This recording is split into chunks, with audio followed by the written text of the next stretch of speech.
Hello everybody, I'm just about ready to get started. So let's chat for a moment. So normally this is kind of a big thing on the stream. We like to do the holiday events within PSO. And I had set a character aside for Christmas.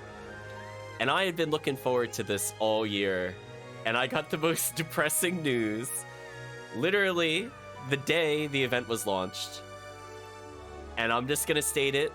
I made a white ID force in order to play Christmas Fiasco explicitly for episode 4. And they changed the drop charts. And yeah, they nerfed white ID. So I feel kind of sad, honestly. I'm gonna try not to let it bring down the stream. But I want you to know, they took away the only rare I wanted as white ID. And that was like the whole purpose of making the character. So I'm gonna try to reboot. I'm gonna go, you know what? If I'm looking for Ignition Cloak, which to be fair, it's pretty good on a force. I won't be doing it, I think, this Christmas, unfortunately. I'll have to figure out what to do. They moved it to, of all things, episode 2 Sorcerer. And I'm like, I already don't like Spaceship. Don't make me grind Spaceship in episode 2. I already don't like episode 2, so I'm like, please don't. So in any case, we're gonna go with the backup, and we're gonna play as the chat-created character. Now, this character I don't think has any add-ups on them, which could actually be an issue with this quest. So we're gonna take a look together, and if I don't have them, I'm gonna have to move some over. So for those not familiar, the gimmick of the Christmas Fiascos, it is a long series of rooms that will take you basically start to finish of every area in an episode. However, there are no bosses. It's just tons and tons and tons and tons of enemies. Now, normally this is not a problem. However, because I'm a force, they added one more gimmick that's something I have to pay attention to, and that is you cannot teleport out once you are in the quest. The only way out is death. So if I run out of fluids while doing the quest, it is over for me. I have to die. It is a waste of time to continue the quest.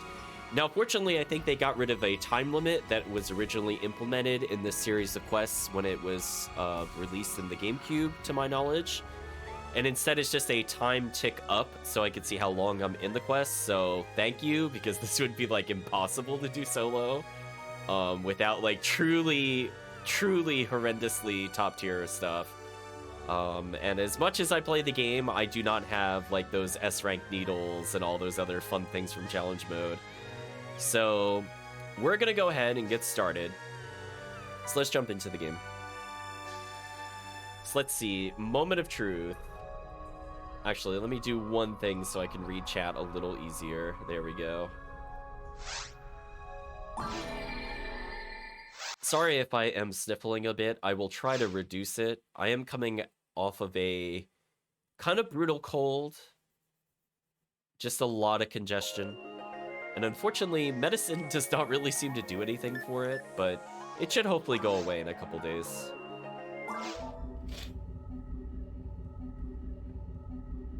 I briefly saw my white ill character, who is all level for this quest. I'm so sad. But anyway. Let's see. Does this character have limiter? They do not. Okay, that's a problem. Okay. Okay, that's fine. So let's go ahead and switch C-Banks. It's 3. Has been a little while since I played, so expect a little bit of rust.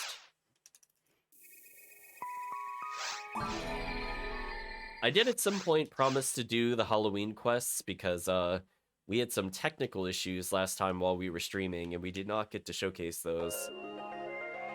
And honestly, with the way they structured the Halloween event now, I think it's better to do it during Christmas anyway, or Easter.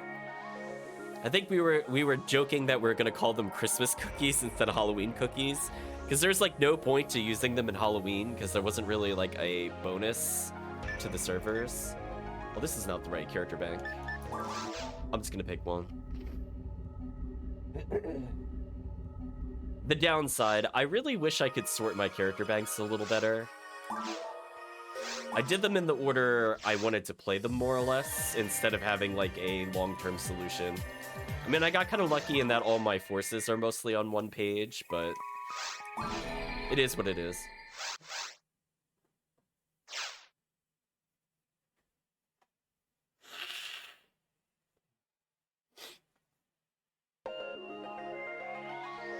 Okay, I'm pretty sure like any of these characters should have it. I'll probably take it from my other Newman.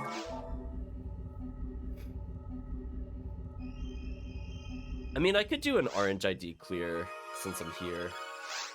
But hold on, I gotta consult the drop charts because they changed it for whatever reason. Doesn't give me anything that I need. Okay, so with the Christmas Fiasco quest, there are no bosses. There are, however, a lot of Gerda-Bulus. So typically what I do, if I'm going to run this for serious items, is I would recommend, as of this year, playing with Viridian ID, because you could get Limiter from Gerda-Bulu. Excuse me. Sorry. Lieutenant Mantle from Pyrogoron, which is also pretty good. LNK 38 combat is super good if you play any kind of cast hunter. But that's on Pazuzu. That's basically never going to happen. But on the off chance that you are playing any kind of cast, Dorfan and Dorfan Eclair give Gracia and Lame de Argent, aka Excalibur. And those are pretty solid drops. Now, the contender will be the pink ID, which is what we're going to be playing with in just a moment. In fact, while I'm reading through this, I could just multitask. So from the pink ID standpoint, I mean, all of them give photon crystals, to my knowledge. So that's not something you really have to worry about if you're just playing in a casual sense. But when it comes to the pink IDs specifically, they could get something called Cleo, which is a decent support wand from Dorfan Eclair, or Heavenly HP, which is probably more useful for faux new rolls than other characters. I would say it's mostly just kind of overkill most of the time, unless you're playing like endgame boss kind of ridiculousness. Okay, I got one adept, that's good enough. And also, they get Limiter, which turns into Adept. So unfortunately, I don't think I leveled up any of my Limiters into Adepts prior to the stream. It does take a kind of annoying long amount of time to grind it out, but it is worth it because it cuts down your TP costs by, I think, 25%. But it also gives 6 to all resistances, which is surprisingly useful in episode 4 because the stupid birds, when it does its triple fireball spam, is absolutely brutal.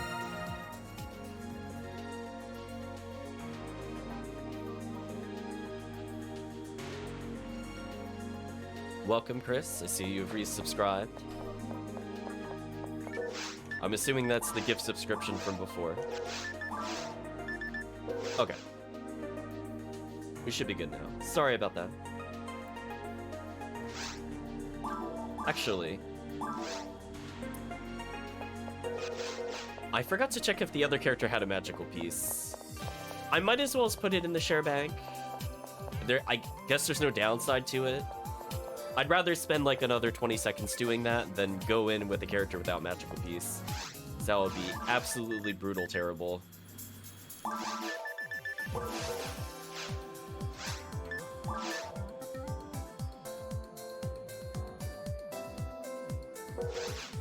Speaking of which, I got distracted. I don't know if I did this, but now I have, so we're good to go. So Chris, I'm going to leave it optional for you if you want to hop in. It is kind of a long quest. I would only really recommend Force at the moment. If I end up switching to my Viridian Force, I think it's okay to play basically anybody, but I feel like if we're not like dual Force with this, it would take too long to clear in multiplayer. If I'm playing like a real Force that is like level 190 something and has their ignition cloak, I would say anything is fair game. But it is Christmas Fiasco, and I really need characters with Fire Boost. So I think I'll do one probably solo run, and then if you want to hop in, it's all up to you. I want to get this one out of the way. Ooh, it's rare enemy up? Oh, what an unlucky bonus.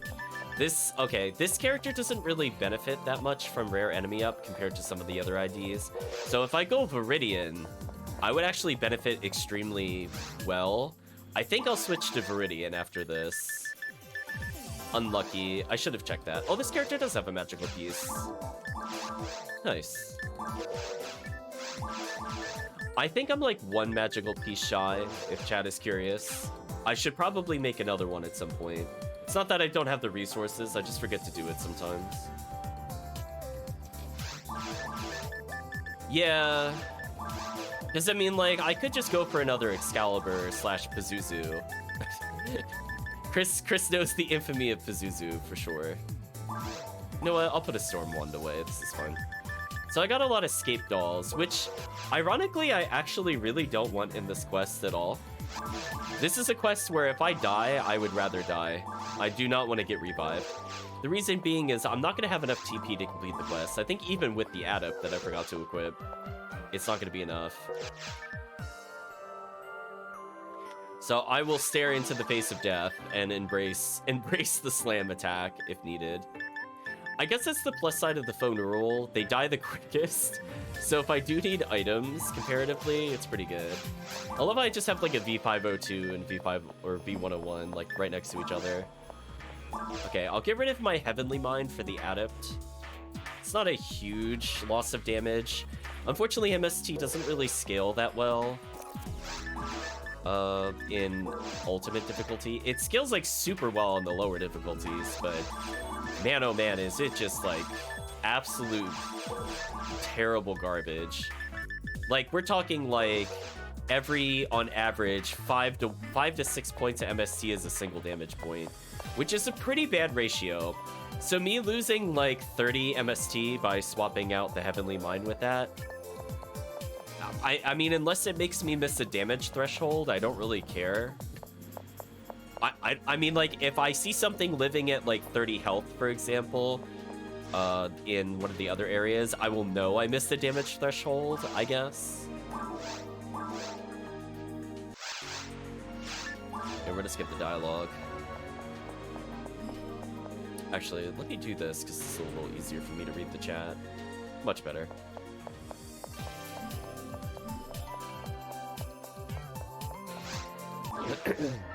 Yeah, this character doesn't have the raw HP to survive multiplayer, so I think if I play multiplayer, it will be a different character. But for solo adventures, I think this character's okay.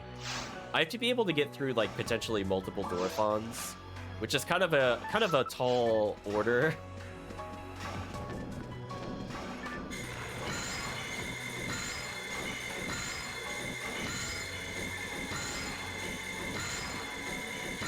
I think I probably should have fireballed here. But I wanted to stunlock the zoo. The zoo actually does drop something I'm interested in. So I also didn't want it to get away, because Gifoe doesn't do a perfect stunlock. Also, I probably should have given my V801 to this character, but that's okay. We'll experience the game the way I guess most people will experience it. Which is getting run over by Dorphon.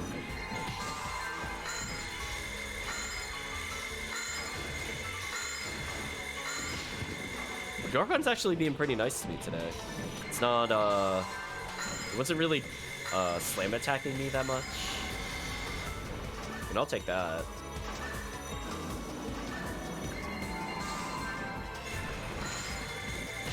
Oh. Okay, so that's an exact scenario where V801 would have stopped that zoo.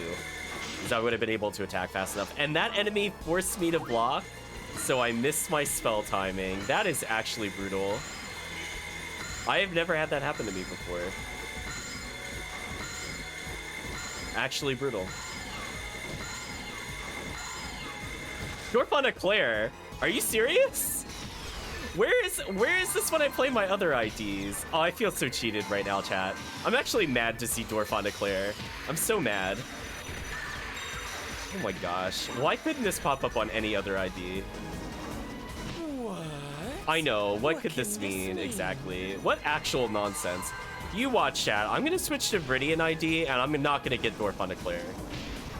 This is actually just silly. Well, I guess I'm potentially getting a Cleo here. I don't really need them. I have like 3 of them.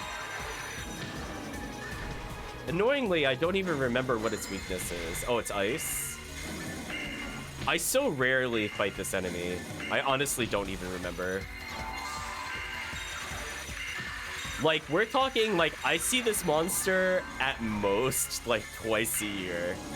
And that's being really generous. And it didn't drop its rare. So brutal.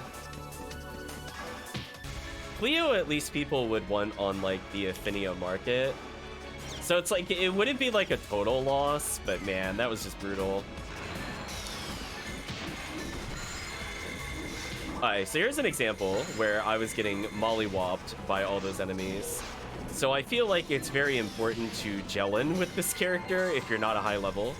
If I have like roughly 1,000 base HP, I don't really need to gel in. But because this character's defense is so terrible and their health is so low, I actually do run the risk of being double crit, and a double crit will kill me. It will not kill me at 1,000 health. It will kill me at sub 900 though. They do like a little over 500 on a crit to me at the moment. And unfortunately, she is the lowest defense of the game, so it's just brutal. That was my fault. I'm not going to blame the game for that one. I could have spellcasted a little better. I knew it would be a Dorfon wave from experience. I just didn't Gafoe in time. Actually, the Rappy there saving me a little bit of time. Well, only a little bit. Oh, they're actually lasering these enemies. That's actually nice for me. I don't really want their XP. Oh, and they didn't even kill them, so I got the kill anyway. Nice. Mag Blast? Nice. Okay, got Mag Blast and I got Mag Invincibility, the most important combo. So this character is secretly, I think, the second best character, if not the best character. I'm actually willing to argue in some scenarios that this character is better than Faux Newman. And I'm going to tell you why. Not because of damage. If all we're looking at is damage, Faux Newman beats this character clean. No contest. The difference is that a low-level Faux Numeral is going to be triggering their invincibility so often that I save time by not being knocked down, and I save time not needing to heal. And that actually adds up to a lot of time total. I'm just gonna Mag Blast, who cares? So I want to be getting this often and burning it as quickly as I can. Oh my gosh, she actually got the... I was not actually expecting that to kill. I must have fixed my synchro at some point, partially. I thought for sure it was gonna do like 300 damage. Just keep in mind, she only has 800 total attack. I'm surprised it even did anywhere near her ATB, because I didn't even shift it. I know. I was like, wow, that actually killed.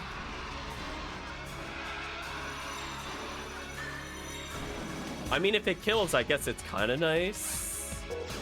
Nice-ish. I actually want to get hit there on purpose, because I don't know how those zoos are going to line up. Just slightly too slow. So that's another example where V801 would have saved me, because I would have been able to chain the healing a little, or go from healing to freeze a little better. I think I'm going to get lasered here. Yeah, unfortunately, I was not in the right position to kite them. That's kind of the downside of single player. If you don't have the right position on some of these zoo waves, it is just brutal how long it takes. I think I fixed it though, right here. There we go. I did a Gafoe on purpose to kind of stagger their movement. So I managed to fix it. I might die here though. I'm gonna Gafoe in case there's a Dorfon wave. I actually don't remember the next wave offhand. Okay, well, that's why I Gafoe'd. Just, they can sometimes double hit you. It's not super likely in single player. It is extremely likely in multiplayer. This wave is kind of infamous for just one-shotting you. So I wasn't sure if we were one wave away or not from this one, but good instinct there. I avoided the potential instant death. Yeah, invincibility in this game is kind of whack. I really wish the multiplayer invincibility was the same as single player invincibility. I think if there's one thing I want for Christmas from Ephinea, it's to give me the option to go to single player invincibility. There's so many enemies that are just broken in multiplayer that are, like, honestly not really fun to fight because of that invincibility change. I'm looking at you, Brands, in particular.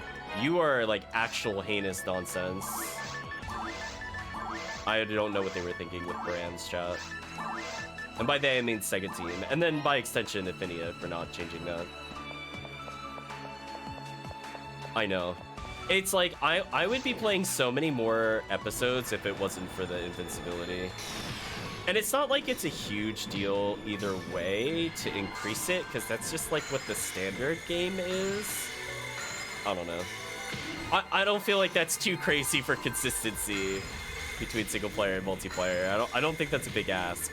I don't want it to go in the opposite direction though. If they gave single player the multiplayer invincibility, the game would probably be unplayable. You would just get to the mines and it would just be like, GG, it's over. Your character is no longer playable.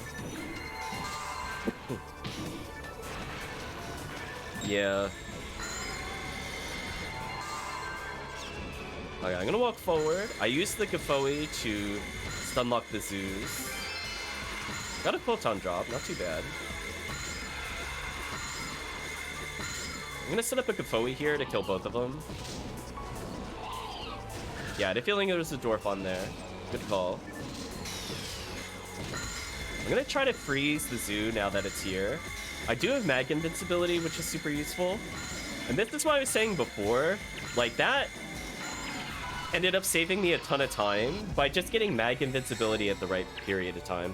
So you will see me basically never deband in single player for this reason. I want those iframes and I want them to build meter. In fact, we got that multi-kill, which was kind of sick. I might actually be able to get the kill here before it hits me. I did, nice. So, like, I will gel in them just because I'm scared of crits if I'm not at full health, but don't expect me to deband very often. I feel like the value you get from gelin is more than deband, so I'd rather me take more damage on most waves and debuff is needed than to take less damage overall.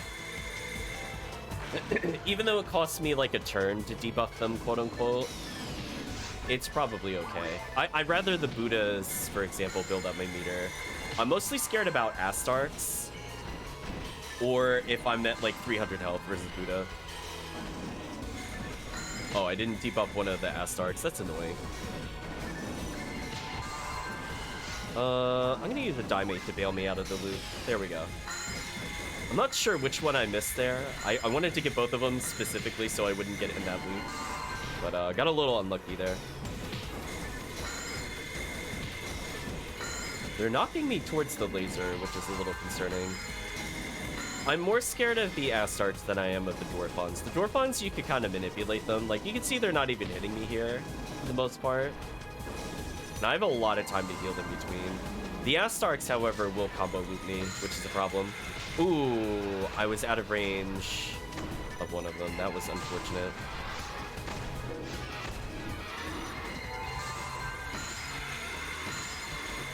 I'm gonna try to unlock just two of them and time the dive bomb. There we go.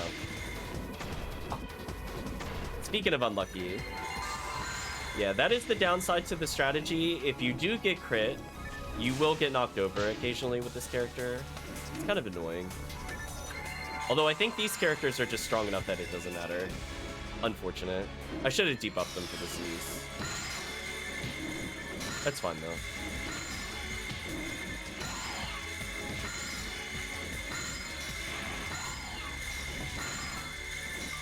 Okay, I can resupply my Dimates. I'm actually gonna look for those. There's one. Don't care about the Foe. There's two. There's three? Okay. Well, I got time. I might as well as monofluid it up. Again, ideally, I want to die at the end of every excursion Mostly because I could sell items and also get my fluids back. So I'm probably going to be picking up these armors that are here just because it's convenient. Oh, I thought I took a micro step far enough to prevent that from happening. Unfortunate. That's where the rest of PSO comes in. I'm not eyeballing the distance correctly. That's a my fault thing. It's not the game's fault. I just forgot how far it reaches. There's not really a visual tell. It goes way further than the graphic. Anyway, we fixed it in the end. That's all that matters. Okay, I'm gonna go away this last wave because I think it's Dorfon next. Yeah. And that let me get a really big head start on these enemies. Unfortunately, sadly, I actually have too much health to be taken exactly to 10%. I wish I could actually put my health at 700 again.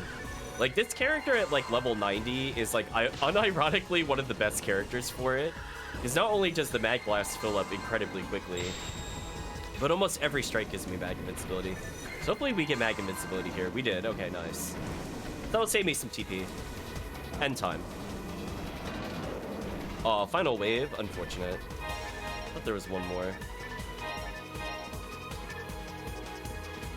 I don't want to waste too much time here, but I do need items to sell. I'll take these for now. Yeah, no, it's actually really good because I know it's going to take me to another area eventually, so I want to time it to do those kinds of things. Oh, that was just rude. I forgot about that one. That one also leads to a lot of insta-deaths in multiplayer. Okay, I'm going to do this to dodge some damage. Get a free AoE. Save a little bit of TP. I am getting low-ish on TP. Like, I've almost used up all my weaker recoveries. And the Tri-Fluid should carry me to the end, but I do have to be wary of it. Like, when I'm in scenarios like this, I should just debuff them so I don't die.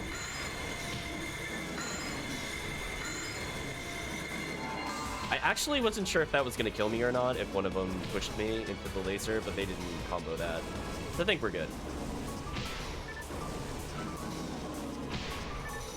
I put myself low on health on purpose to hopefully get the invincibility. I did not. Unfortunate. Most unfortunate, chat.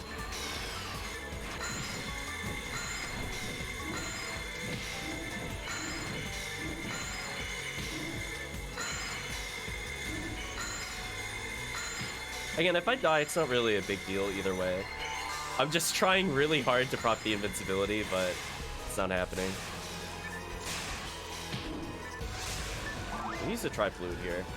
Oh, nice try. You almost got me, Dorfon. That was close. This wave is pretty obnoxious in single player. There are so many things that knock you over. Holy, the rappy damage is crazy. I think they can actually legit kill me right now, which is funny. But on the plus side, they're building me a ton of meter. So this is fine.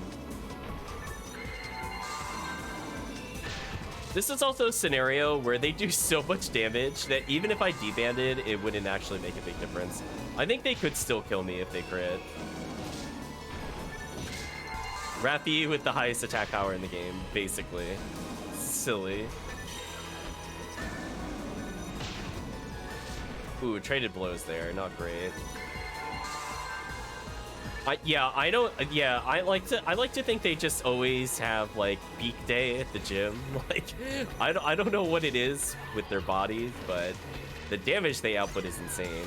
I could move so that they don't run away here, but I honestly don't really care if I get Christmas Coal or not. I mostly just want to show off the quest. I'll care a little more as other characters, because this quest is going to be quite long, but on the plus side, I should get a decent amount of XP. As I said before, it was kind of unfortunate that it was a rare enemy up, because this quest is pretty fun, I would say, to do like once a week or even twice a week, and just get a character with like 200-something thousand XP at the end of an XP up, as that will level basically anybody from like level 90 to like 140-ish. Oh, maybe like 135. 140 might be too generous. And it's kind of fun that way. Oh, I got a Tri-Fluid. Interesting. So I'm going to level up in a little bit, actually. Even without the TP up, or not TP up, without the XP up, I should still level.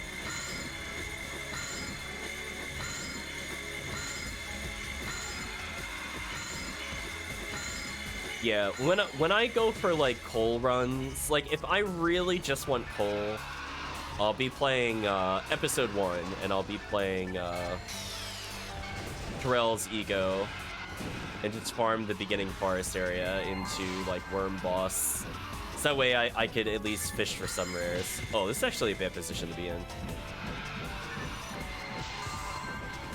No mag invincibility? Brutal.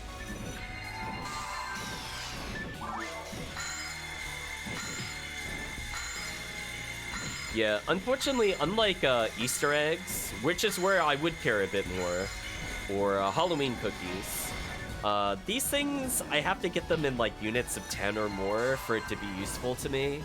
I don't find a lot of the one-ofs interesting at all. Like, you can convert them into materials, which is okay. Nice, I got Mag Blast again. I actually want these Rappies to run. They're kind of a waste of my time to fight. Hopefully that zaps all of them. Oh, it's a zoo. Oh, that's annoying. I wanted to keep my invincibility for this wave. I might still get it. Ah, not really. Unfortunate. I was hoping to not have to debuff them or do other things here. Let's go ahead and... You know what? I'll shift it up. Let's see if this even does any more damage.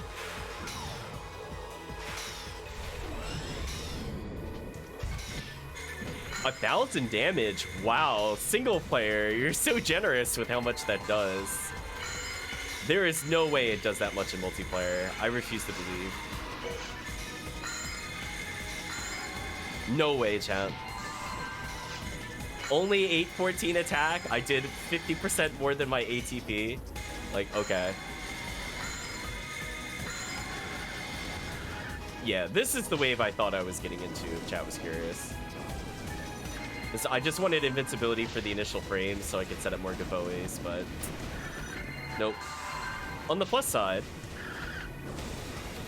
you should die fairly quickly. Now, if all you're looking to do is a Dorphon run, I think you could actually do this quest to this point over and over just for the Dorphon declares. I think that's a valid strategy. I'd just rather complete the quest to get coal guaranteed, since that is the reward for beating the quest. And I actually have to die at some point.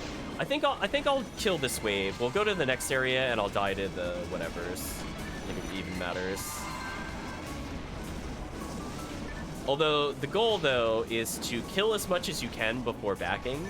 So because there's going to be more than one wave in the starting area, I could take advantage of that and just use my remaining TP. So like for example, I have like a decent amount of tri-fluids and stuff. I could just use these for the final area. So we're gonna go ahead and grab some items to sell. I could get the D-Band 20. I have like 3 of those. Actually, I don't really care. Speaking of which, care about that general HP though. I do actually need money on this character. I have to be a little careful. I say that as I accidentally foe something instead of picking up money.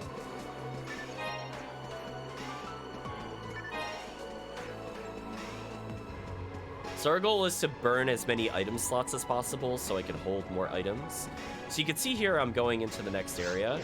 So my goal is to not heal at all. It's to just spam Gafoe and see if I could get any kills.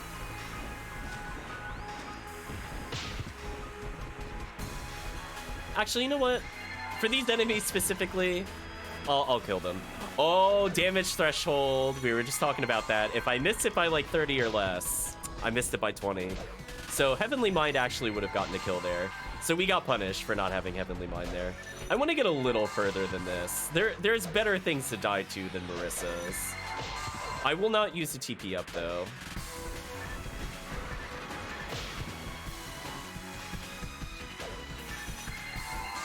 I could use that dive. Oh, I could have used that dive fluid. Stop that. Thank you, Calvisham, for resubscribing. Hope you're doing well. I'm burning TP before I die. If I'm lucky, I'll get Mag Blast, and then I'll actually beat this wave. I mean, so far doing pretty good. I did get Mag Blast. So I probably want to die at this point. If I could kill them with the remaining TP, that's nice. Oh, it's double Girder Bulu. Alright, let's embrace death. After we kill the Rappy. I only need one of you to live, so I could weaken you a little bit. Of course, they knocked me down. Unfortunate. Ooh, you know what? Maybe I'll just take I'll take the death then. This is fine. Just kill me. Oh, did I have Mag Invincibility? What happened there? Why didn't they kill me? Okay. Well, I guess the game really didn't want me to die, chat. I mean, could you explain why I wasn't taking damage? They swung at me like 5 times. I didn't block or do anything. Fine, I'll kill one of these, hopefully.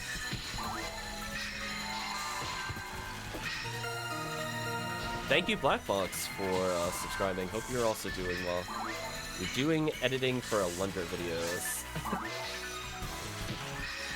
We'll be doing that game eventually. How did I not die there? How did... Chat, I should have died like 5 times over. I like butterfingered the controls. Okay, now kill me. Do it. Do it. I need to go back. I need to sell items. Wow, single player invincibility right there. What a privilege. Actually, what I should have done to avoid synchro loss, I should have unequipped the mag. Oh, the synchro's terrible. Interesting. Well, at least I have star atomizers. This is fine. I know, in multiplayer I would have been dead. I'm so used to the iframes in multiplayer. That threw me off. I was like, how am I not dead? I don't understand. So, as a reminder, the reason I died is I need to go back and sell things, and you're not allowed to teleport back to town. So, I just got a huge haul. I made a profit of 13,000, which is, you know, decent. Restock my dive nades and stuff. So, we're going to be doing that basically every level. Now, ideally, I don't want to use another fluid before I level, but Girdabulus are kind of annoying. Do I feel like getting a Cleo for this to speed this up? This character's accuracy is okay. I could use a weapon that reduces their health.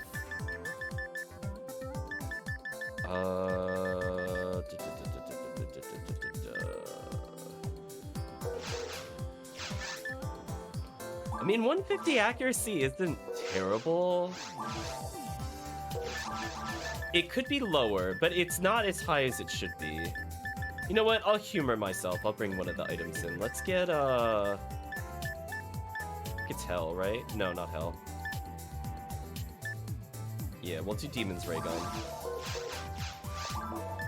I'll humor the game.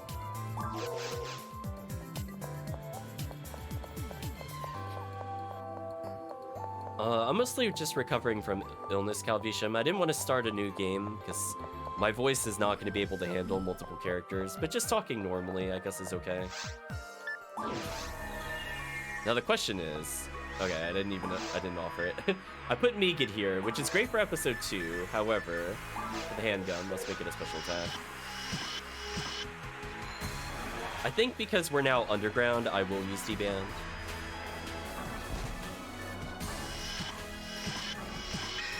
I have a 97% chance of landing the 3rd hit.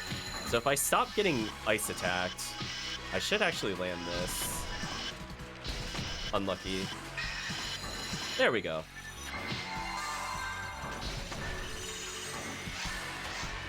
So even without like optimal accuracy, I landed it okay. What I could have done to make that a little better is I could have gotten... Oh, they got a Heaven Striker? Nice. What I could have done is switched into V101, which would give me faster shots and a little more oomph.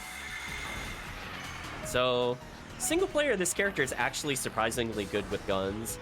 I think that's also something people overlook when they talk about this character. She has the highest accuracy out of all the forces, So she is really good at being a gun mage. Not for damage, of course, it's for utility. This character is a great utility mage.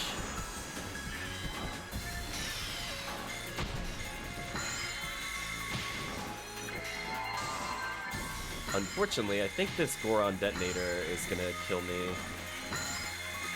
Oh, I got the lucky freeze, though. I need to get rid of the Zeus so I can actually fight him. That's 1 down, 2 down. Refroze him, nice. We'll take 1 hit of damage here, that's fine. Oh, Gerda-Bulu into Marissa's? Oh no. What a bad wave. I'm dead. That was not an intentional death. Unfortunately, I forgot about that wave. For a wave like that, I want Cure Freeze. There's just too much random nonsense to deal with. So if you don't have that early Gavoe, you will die. Fortunately though, once we get out of Subterranean Desert 2, we should be fine. We just have to contend with the nonsense for a bit. Now, I have a question for the game. So these doorways work differently every episode. Will this actually hit enemies if I walk into the room, like right here? It will. Okay. So now I can kill the Marissas. So there's literally no way they can reach me. I'll send out more Gafoes to kill the zoo. I'm trying to pull the Marissa. So that way my existing fireballs can make contact. Oh, that's annoying. That might actually stop me from getting the kill. Nice level up timing though. That's what I wanted before. 2 defense, I actually kind of need that. 7 MST, I'm gonna go up either 1 or 2 damage points on Gafoe. Which will help me a little bit. I need, I think, 2 more levels to not miss the damage threshold. Because I need to do about 20 more damage, and it costs, I think, 5 casts to kill. So 3 damage will be 15, and I think I got 1 or 2 there. So if I get 1 or 2 on both of them, then I should be fine.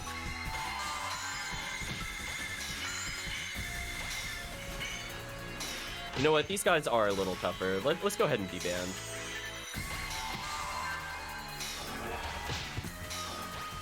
Yeah, now that we're in the harder mode, they still knock me down. Really? Oh, okay. It was just unlucky. or the one of the 8 in there that didn't get debuff hit me for real damage, of course. Bad luck, chat. I got stuck on a cactus. Are you serious? That is unfortunate. I didn't think that was solid, but apparently. I went into the pause menu so I wouldn't target them, and then like nothing happened. I was like, oh. It's fine though. So we're already up to 118,000 experience without, actually that was bad to Gafoe there. I don't know why I did that. So we're up to 118,000 experience. If we had been playing with XP up, I think that would have been enough to level again. So you can see I'm not even halfway through the quest, and I have actually a pretty strong potential of leveling twice at my current level. So that's why I was saying like about levels 90 to 135, maybe 130. I forget where exactly it ramps. Every quest should give you a guaranteed level. As we get closer to 120, we're not as likely to double level, but you can offset that slightly with the XP 50%, of course. Ooh, brutal. Just not enough TP.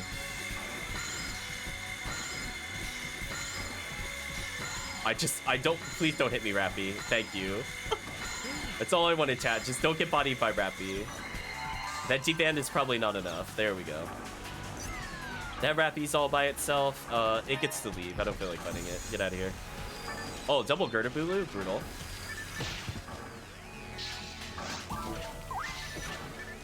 What the? Chat, where'd my grants go? What was that? Well, that's annoying.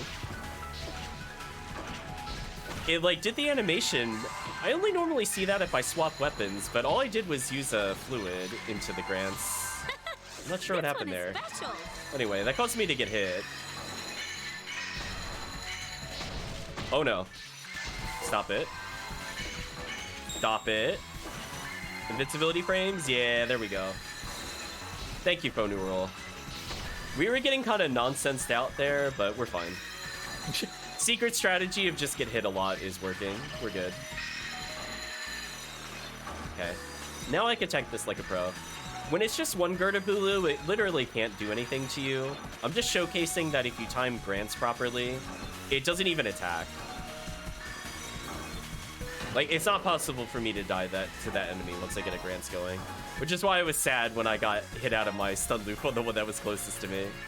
By it just, like, literally not doing anything. Sure, we'll take a Dimate. I'll take a Holiness Armor and Ultimate Frame. Sadly, we're still using subpar armor. That's a big reason we're taking so much damage still. We're only using a frame. A lot of the cloaks require us to be like 120 plus, which is really, really unfortunate and is definitely a detriment to us. Like, my survivability will go up like tenfold once I get the armor. Like, right now I have a total of 534 defense with D-Band. I think I would get almost 200. Because frame honestly adds like no defense. Like, keep in mind I have 2 god abilities on, which get 20 and another 5 from ultimate frame. I'm like, this alone is adding 250. And this armor by itself only adds, I think, 80. So if I go from an 80 to like a 150 plus, I mean, that's a pretty big jump. Considering that defense is multiplied by D-Band.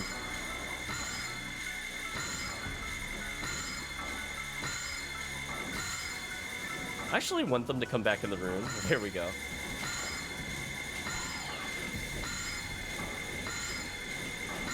I politely let them put back through the floor / wall. I'm gonna go Foe here. Yeah, that'd buy me a little more time.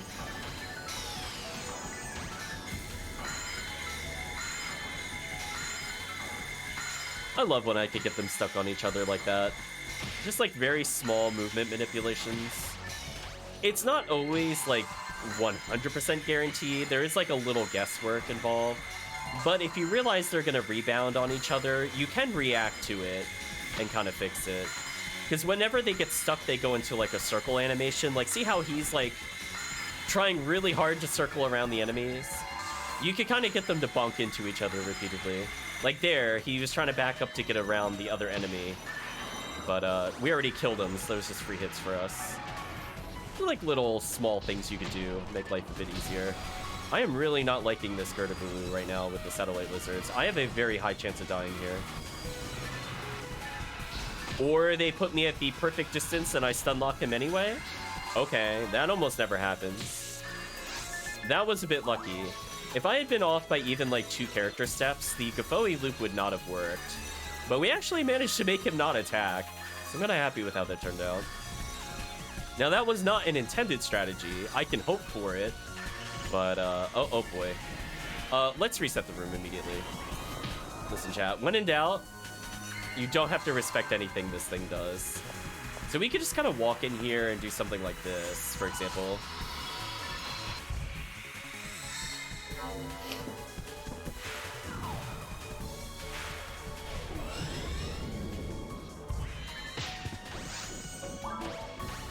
I guess it doesn't hit the zoo. I was hoping it would have hit the zoo to avoid that issue.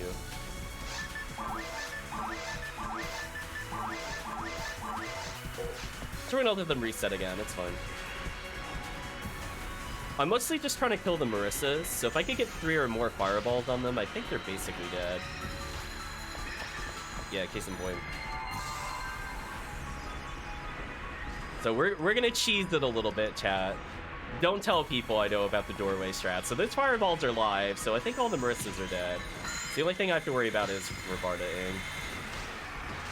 Like, I cast it in an area that normally wouldn't damage it, but because, like, the damaging part of the fireball had not reached the enemy, it didn't check to see if I did that in a legal position. The game tries to not allow you to attack from hallways, but there's like a little ways around it. It's also the reason why Gaboe is like so broken. There's so many ways you could abuse it.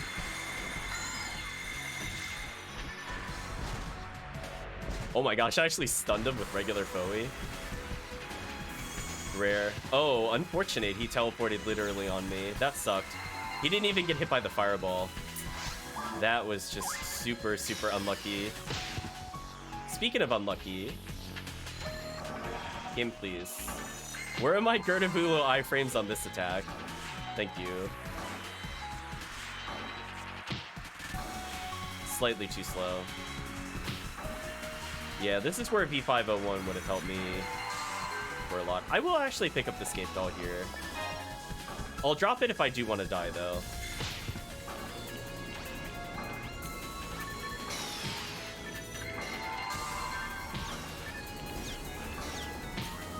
There's a small chance I'll die to Gerdabulo again. Because again, this character is not optimized for this particular run. I had everything I wanted on the Faux Newman. He had the right level, the right health. So I was like, man, what do I do? Just unfortunate. Because he also has better defense, which is actually important. There's a good chance I'll die here. Thinking about if I want to embrace death or not.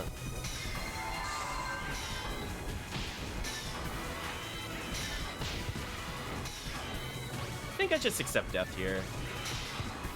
Oh, or you know what? I get hit by the weak hit. Rewarded for like trying to die on purpose. Okay, I'll take that. You know what, chat? Could not have asked for a better outcome there. I got like the lucky scenario where I did not get hit by the lizards. I got hit by like a extending arm. There's still a decent chance I'll die to this. I'm trying to get rid of the Goron detonators, as they can rack up the most damage if I'm frozen. The Zoo's probably the next biggest problem. It's preventing me from stun locking. But I think I can handle it. The only thing I don't want to have happen is if I get frozen while the Zoo is doing a triple fireball. That's the only thing I'm really scared about. Oh, did I get Mag Invincibility? That would help me out a lot. I did not. Unlucky. Unlucky, chat. Okay, we gotta get them in the Grand Sleuth. There we go. They're in the Grand Sleuth now. AKA the light spell. Oh, or I ran out of TP. That's awkward. Gotta restart the Grand Sleuth. There we go.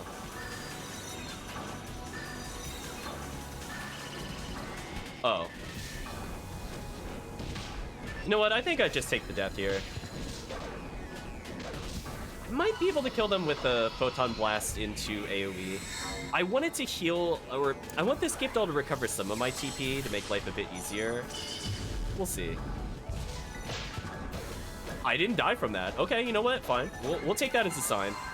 We'll take that as a sign, chat. And I got invincibility for that. Oh my gosh, the game is rewarding me for high-risk plays with medium reward. Okay, whatever. I mean, I guess it makes up for earlier when I didn't get the timed Mag Blast. So, might as well abuse it a bit more. It's already at 160,000 experience. Honestly, the XP in this quest is insane. So if you get bored of boss rushes, which are pretty optimal, I will state, this is a pretty good alternative.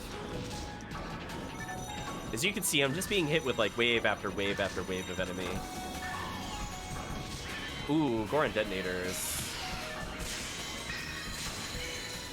If I time my Razan correctly, I should stun loop the Gerdabulo, but it's a little hard to do that and stop their attacks.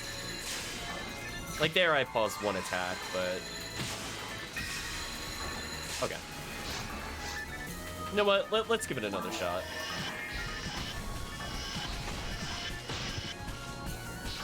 I was like 1 frame too slow. So if he would have helped me there. Really? 98% hit chance? Missed it? Seriously? Brutal. Chat, that's what we call unlucky. Actually unlucky right now? Okay, I give up. You had your chance, Gun. Listen.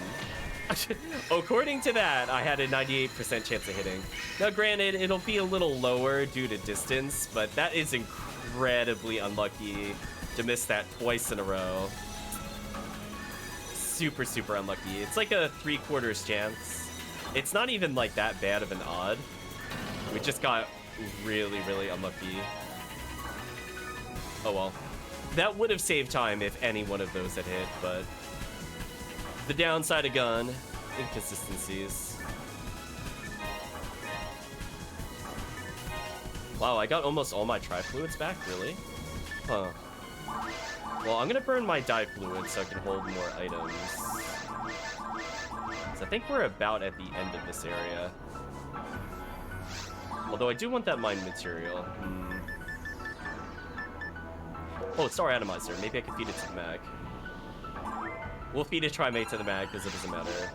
Don't need Mood Atomizer, so I can feed that. So there we go. We're up to 49%. I'm fixing Synchro while getting rid of junk items. Nice. Could go back for that HP material. Honestly, now that I understand the mechanics better of late game PSO, I actually never want to use HP materials, if possible. Oh, this is a room I would often die on purpose. So if I had run out of materials or whatever, the fluids I mean, I could die on this wave because it's pretty innocent. I still have 10 tri-fluid though, so I want to get a little further with my wallet. Keep in mind, I also still have Escape Doll, so I'm not looking to die if at all possible. I actually want to escort that Escape Doll to the very end. The problem with Christmas Fiasco Episode 4 is not the difficulty. It's not the enemy spawns, it's not the lack of teleport, although that is annoying. There is one wave. There is literally one wave that if you do not know about it, it is GG. You will lose the run every time, and it is so frustrating. And that is later. For whatever reason, they thought it was okay to have a quadruple Gertabulu wave, and then also put all 4 of them around the spawn point into the room. It is horrendous. The reason I want to make sure I have max tri-fluids is there is a cheese strategy we will be using, or as I like to call it, an unintended but fun mechanic of PSO. How did that not kill me? Invincibility. Where's my mag invincibility? I went to 10 HP. Come on, game. Oh, jeez. So we're going to abuse a strategy to deal with that wave. Now, if that wave didn't exist, I would say it's fun for everybody, but man, as a blind playthrough, that ending is just so nonsense. Yeah, that wave is, like, infamously terrible. If you die, you will just be free/melee loop forever, and it is just so unfun. Yeah, you can see I reduced them to 10 HP there. So it shows, like, they had 20 HP left over before. I must have gone up 2 damage with that level up from earlier. So just showing, like, MST in small amounts is sometimes helpful. Killing Marissa 1 spell early does actually make a difference. That could stop it from hitting me altogether.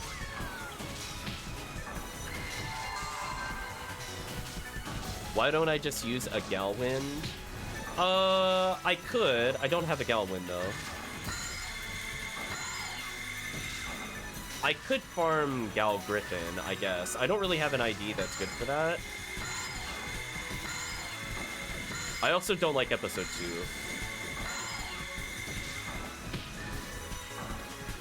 I just like to incidentally build up Mag Blast as I go forward. This is also like our ult character. So this character is not optimized by any imagination. But it is a good point. There are weapons you can use to purposely injure yourself. That way it makes your life a little easier. Hopefully you are doing well, Gems.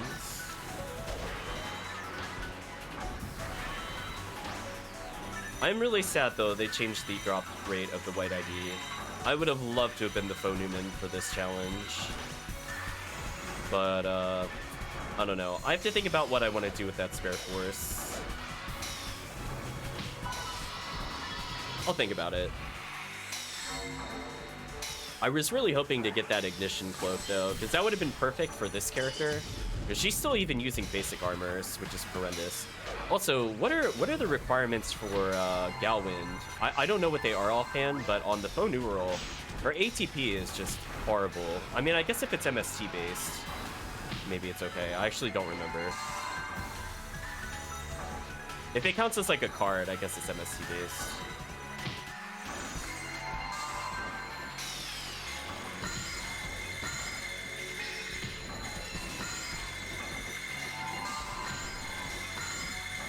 $800 MST? Okay, that's not too bad. Yeah, that's something like if I want to be like level 80, and I was doing another level 80 speed power-up challenge, quote-unquote, I could probably realistically get it on this character before 80.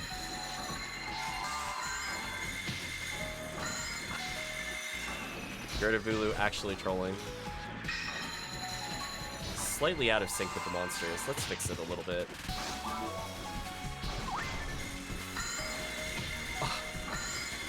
It went into the laser pattern. That was the one I was hoping it wouldn't do. Unfortunate. So I do want to die at some point, but do I want to die and use Escape Doll now or not? Nah, let's hold on to Escape Doll.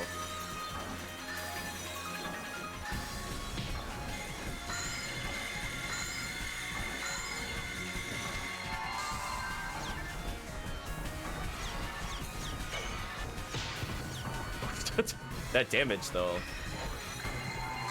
Thank you. There's my low health invincibility trigger. We were overdue for that, chat. Listen, I've been slapped by that Marissa so often. I was like, come on. I shouldn't even have to, like, prep it. It should just be automatic. Like, when you get reduced to, like, 10 HP, like, 3 times in the same room, and you don't get a single trigger. It's so brutal. Actually, I don't think I'm gonna kill this in time. Oh, well. This should still be fine. It's dead. Yeah, I'm gonna get hit first. That's fine.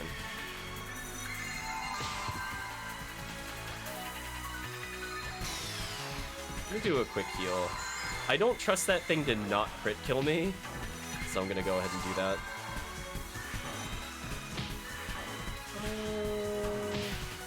I guess this doesn't really matter.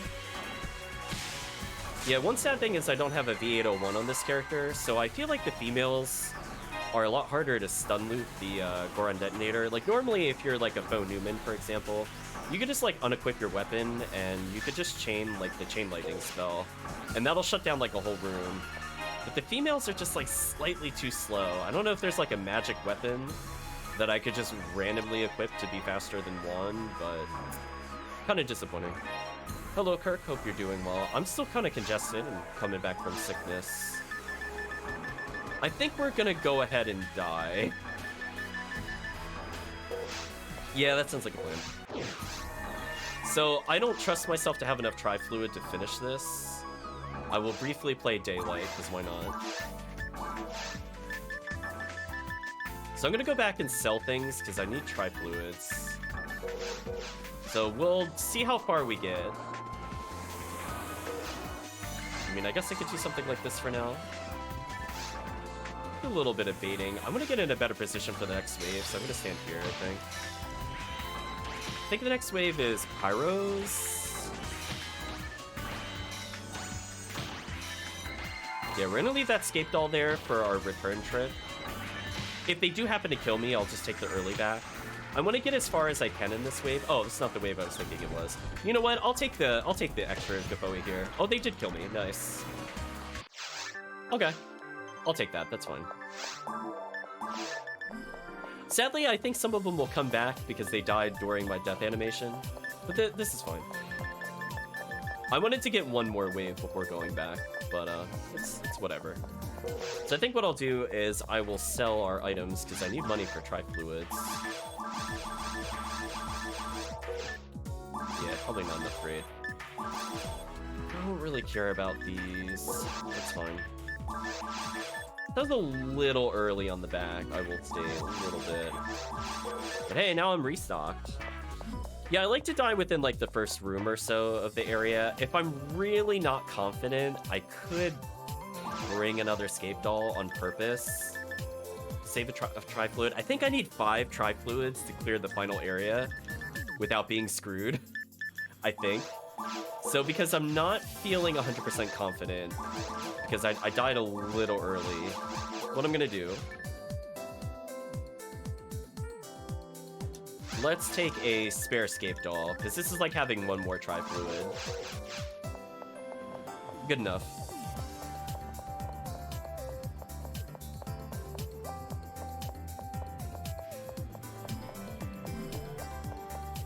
Phenomenal XP. I should save a little bit of TP on our next level up, which is also nice.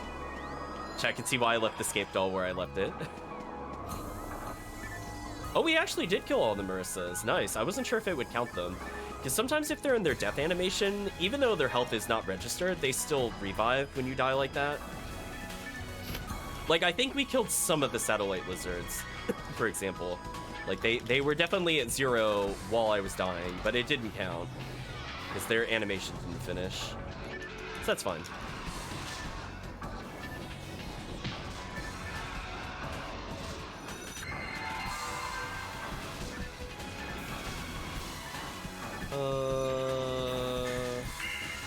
I guess I could just barter them.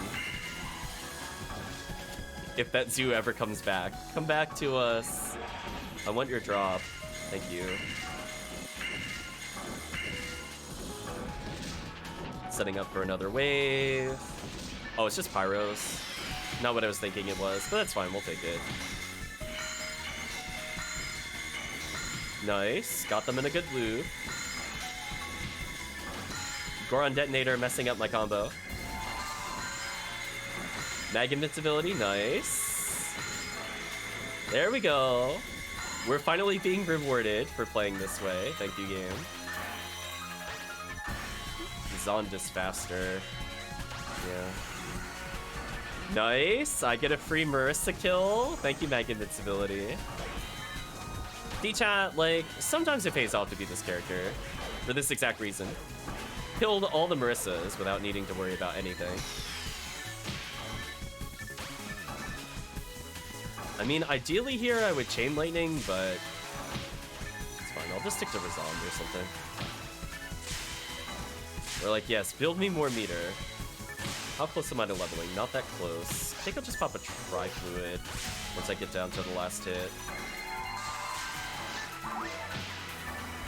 You know what? I don't recall what the next wave on this room is either. I'm gonna put another Githoi. Eventually it has to be a Gertabulu.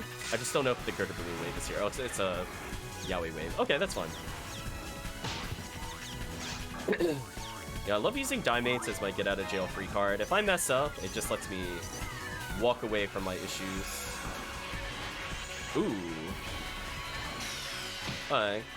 Got a little lucky there with my positioning. They should have hit me, but it's fun. We'll take our unintended wins. Like, sometimes I position on purpose, but oh, no low health trigger again? Unfortunate. Unfortunate, chat. So unfortunately, we're missing our damage threshold, as I talked about before. So if I hadn't got rid of the Heavenly Mind, that would have one-shot the whole room. So I do have like a small chance of dying to those kinds of waves without a Cure Freeze. But it should be remedied, hopefully, in this level up, so we don't have to worry about it. Don't want to swap wands for more damage with Tex. I don't really have that many wands on this character. So, like, I'm using mostly Githoi, which is the magical piece or whatever it's called. I only have an Ice Staff on me, which is okay. It's not going to help me with the damage threshold that I'm missing.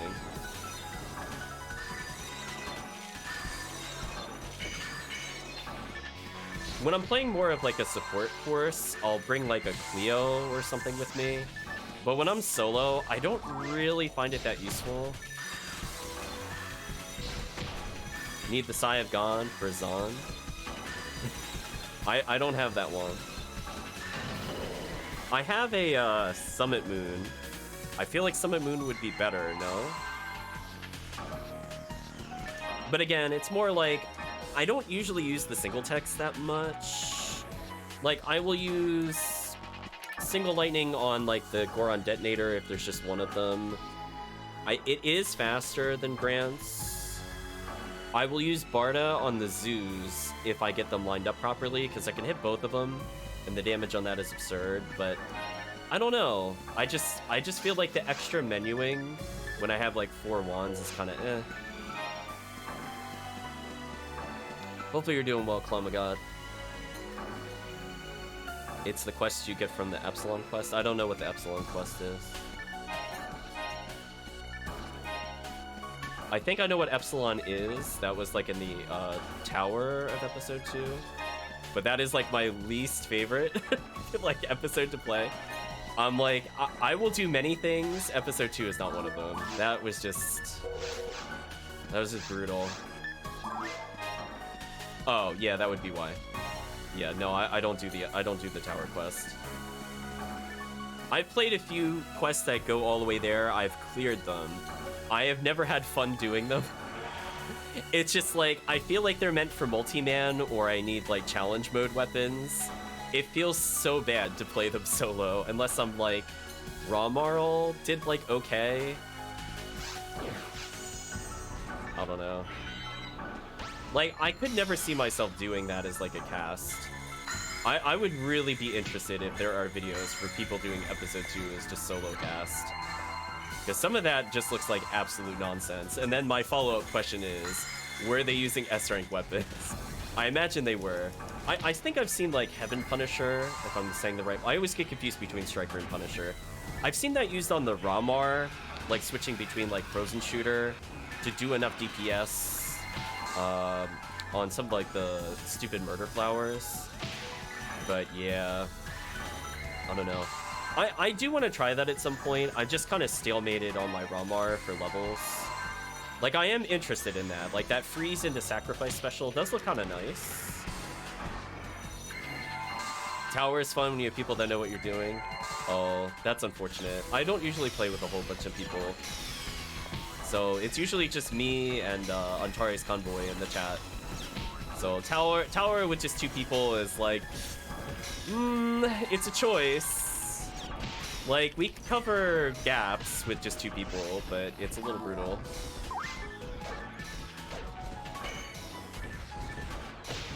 Oh, that damage threshold. Even with the level up, chat, we only got 1 damage from the level up. Damn. I was hoping it would fix via level up, but 1 more level up, chat. We don't have to worry about missing that stupid Marissa spawn anymore. Demonic Fork is a cool wand. Yes. I will agree with that statement. I have one of those. I did briefly farm Tower for some rares. So that was like one of the ones I happened to pick up. The Piercing Megid is interesting. I just wish it wasn't like so invalidated by like V502. Like, honestly, in vanilla PSO, I'm sure that would have been amazing, but it's like, I don't get why I would do that, like, in terms of picking that up over just using a character with, like, what is it, Demon Ray Gun with 50 hit and V502. I just don't find myself in a scenario where I would use Demonic Wand. I mean, like, I very rarely use it, I guess when I'm in Seabed, I guess. But yeah, I don't know. I kind of wish the way they did Megid in this game was it did damage, kind of like Fireball did, and would be like a piercing Fireball. And it would have been its own damage type. I would have been pretty happy with that.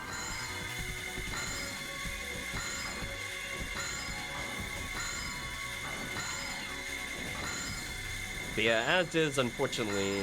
At least, well, in single player, I will say Megid is more useful for sure, but I don't know. Multiplayer, it's like, maybe. If I'm doing episode 2, sure. Maybe leveling up a new character through hard mode. That's a good point. That's a good point. You do have to consider its outside utility.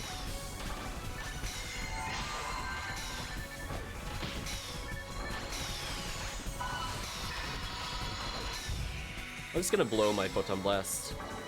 Or battle mode. That's also valid. Top tier in battle mode. I remember those days when I played with like local co-op and everybody's like, yeah, I'm gonna bring in the HuCast. They're the most powerful character. They have so much ATP, so much HP. I'm like, cool story, and then I just rest spammed. Like, I'm like, if you can't kill me, I'm just saying, you know, it's fine.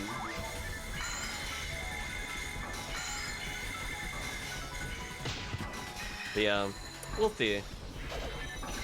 I mean, it's true. It's just like, okay, you're a hunter. I don't have to get close to you. Where do I want to kill this wave at is the question. Maybe somewhere in here. U exposure, block 1, party. Cannot read Japanese. Has found lame. I was literally about to say it before I saw it. I'm like, let me. Dwarf on Eclair. I can't believe we got trolled with Dwarf on Eclair earlier. I swear, like when I'm actually doing like Viridian runs, it's like, where is it then, chat? Where is it then? Yeah, it's like, I'll just slowly whittle you down. You got limited healing, it's fine. I have like a million tribe fluids, we're good. I love doing those little dodges. It's like not useful to do that, it's not fast, but I am amused you could kind of manipulate them into missing you. Yeah, I would say my only claim to fame with the game is I did find like a really good way to manipulate the zoos. I'm not sure for all the people that also play PSO if they know about this, but often in these episode 4 quests, there's like the triple zoo wave, right? And sometimes they start moving from the get-go and there's nothing you could really do from that. But a lot of times they're in like this semi-triangle formation, like fairly close together. I have found a way to consistently always enter that room and always get all 3 of them to dive bomb you. So like hopefully this, I don't remember if this quest has that kind of wave, but I'd love to show it off. That's like my only thing I figured out all on my own. It is so useful because I legit do not ever take damage in those rooms. It is like 15 for 15. So I do not think it's RNG based. It's RNG based, I guess, based off the quest if they're already moving. But if they're not already moving, like they spawn in that flapping animation and not like wandering aimlessly, it's so good. Saves me so much time when that happens. But I don't remember if this quest has one of those waves or not. So far, we've not come across it, if it exists. I guess the plus side of PSO is I can kind of autopilot a little bit what I'm doing. Like, I can optimize a bit, but I'm mostly just responding to chat. I'm just looking at chat just to see what people are thinking of. Like, I guess I could ice stab here, I guess. Invincibility? Yes, no. I got hit on purpose? No? No invincibility? Brutal. Okay. Fine. I gotta play the next wave legit. Unfortunate, chat. Listen, you're trying to go for some cheesy invincibility strats. Like, spend 2 seconds without weapon swapping. Hopefully get it. Don't get it. The profound sadness.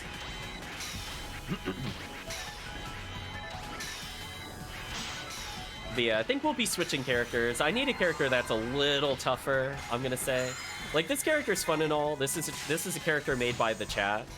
So I feel obligated to play the character, at least every time we do the stream. I forget how to say that, but the hack server, delete your 200 Newman. And I had a perfect mag of 5 defense, 195. I'm assuming that's MST. Well, I mean, I guess it really depends. I mean, I don't know about you, I always feel like I cap MST. I don't ever feel like I have to do a pure mind mag, unless you're just trying to, like, free up more units. I mean, don't get me wrong, that mag is really good for leveling up, but I feel like once you're at, like, 180 or so, even if you're not, like, fully focused on material, you're just way overcapped. In particular, if I want to use something like Adept, then I'm, like, overcapped by several levels. Because I think even my 193 Phonuman, I think is at max MST, and he only has like a 160, I think, for MST on the mag. We'll take a look at it soon. I'm trying not to make up numbers, but yeah, he's like literally almost capped. I think the only thing he's missing is just from level ups.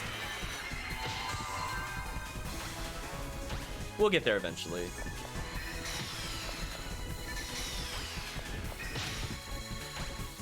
No? Alright, well, if it doesn't want to give me the low health thing, that's fine. We'll do this.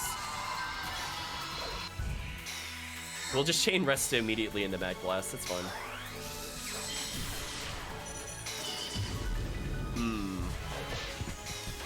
I was gonna say, has anybody found out a consistent strategy to make Bresta iframe through attacks? I'm just curious. Especially for the Force players out there. I've done it a few times on purpose, but it's just like... I don't know if people have experimented with it. Is it like literally a 1-frame window? Yeah, it makes sense. Yeah, like I fully agree. Like if all you're looking to do is get to like 180... Like, not even max level, just 180. That Mind Mag is so good. Like, don't let me make it sound like I'm selling you short. Like, it is really good. Getting those techniques, like, 2-3 levels earlier than other characters, especially on, like, a fresh start character. Ooh, heavenly. In fact, this character is one of those characters we made, not quite as a joke, but... we were showcasing how fast you can level up as a, like, quote-unquote optimized force. We're all kind of laughing about that. Oh, I never bought Souls. Oh, that's a mistake. Trying to get your modded Xbox on Insignia. You tried the OG Xbox version. Interesting. I don't think I've heard of Insignia specifically, but I'm also not too familiar with other servers. Alright, so I'm entering this with 5 Tri-Fluids. That's a little risky. As I said before, I think I literally need 5 Tri-Fluids to clear this. I mean, I'm gonna level. I guess I should be okay. If this is the room I think it is. Game, please. Okay. Alright, chat, we're going for the cheese. I do not want to use Escape Doll this early, at least while I have full TP. Okay, chat, cheese time. But I have to get to the cheese if these dudes are not gonna let me cheese. Alright, we gotta deal with them. Triple Fireball's a problem. Wow, they are not even dive bombing me. Game, please, stop it. Alright, I'm going for the cheese. Stop it. Now they're dive bombing, of course. See, this is where I want them to lead. Okay, we have the cheese, we're good. We're good. I had to reach the side of the laser gate. It'll make more sense later. For people that have not played the quest before, this will make a lot of sense soon. But I gotta get through like 6 waves. If I need to, I can die on purpose with Escape Doll. But yeah, unfortunately, took a lot of damage there, but we'll get through it. I'm just gonna brute force this beginning part. Also, my D-band wore off, which is unfortunate. I think that's causing me to get knocked over more consistently. Yeah, we're gonna fix that for the next wave. This wave, I don't think it matters. I think Barista auto knockdowns, if I'm not mistaken. There we go. Oh, Barda doesn't work through there. I wasn't sure. So this game behaves in weird ways. There are solid walls you could Barda through, and then there are like lasers that shouldn't stop a ground-based attack, but they do. PSO doesn't obey its own rules, let's be real. So I'm gonna have to grant them, unfortunately. Bardo would have been much faster, for sure. Anyway, I'm gonna stay within the hidey hole, and that's all that matters. Oh, I didn't realize I still had 9 dive fluids. Oh, I'm good, never mind. I was worried over nothing, this should be fun. Unlucky crit.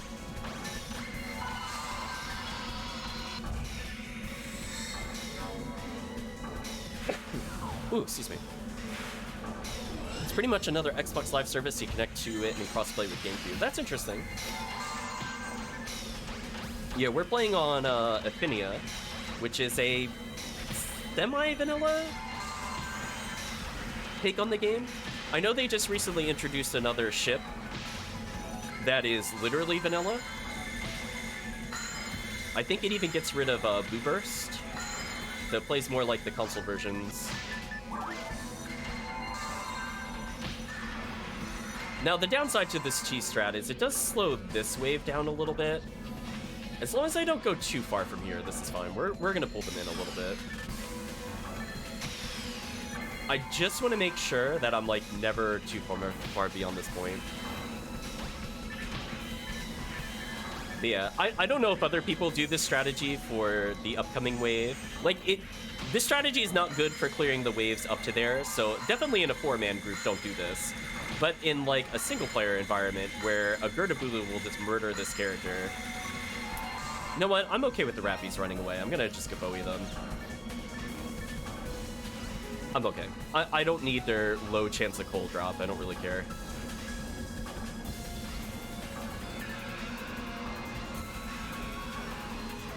And...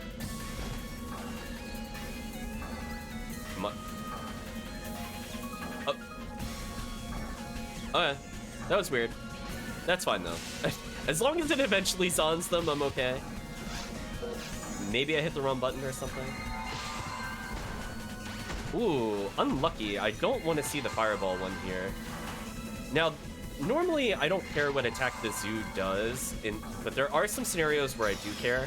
Like, Dive Bomb here is okay. Fireball is the scariest one. As I said before, this game has a big problem with iframes. So even in single player, that fireball attack is just absolute BS. Like, what'll happen is I'll get hit by the fireball. I'll receive, like, maybe 1 frame of iframes, be stunned, get hit by the Goron detonator, then immediately get hit by the fireball attack again. And I will just get combo looped.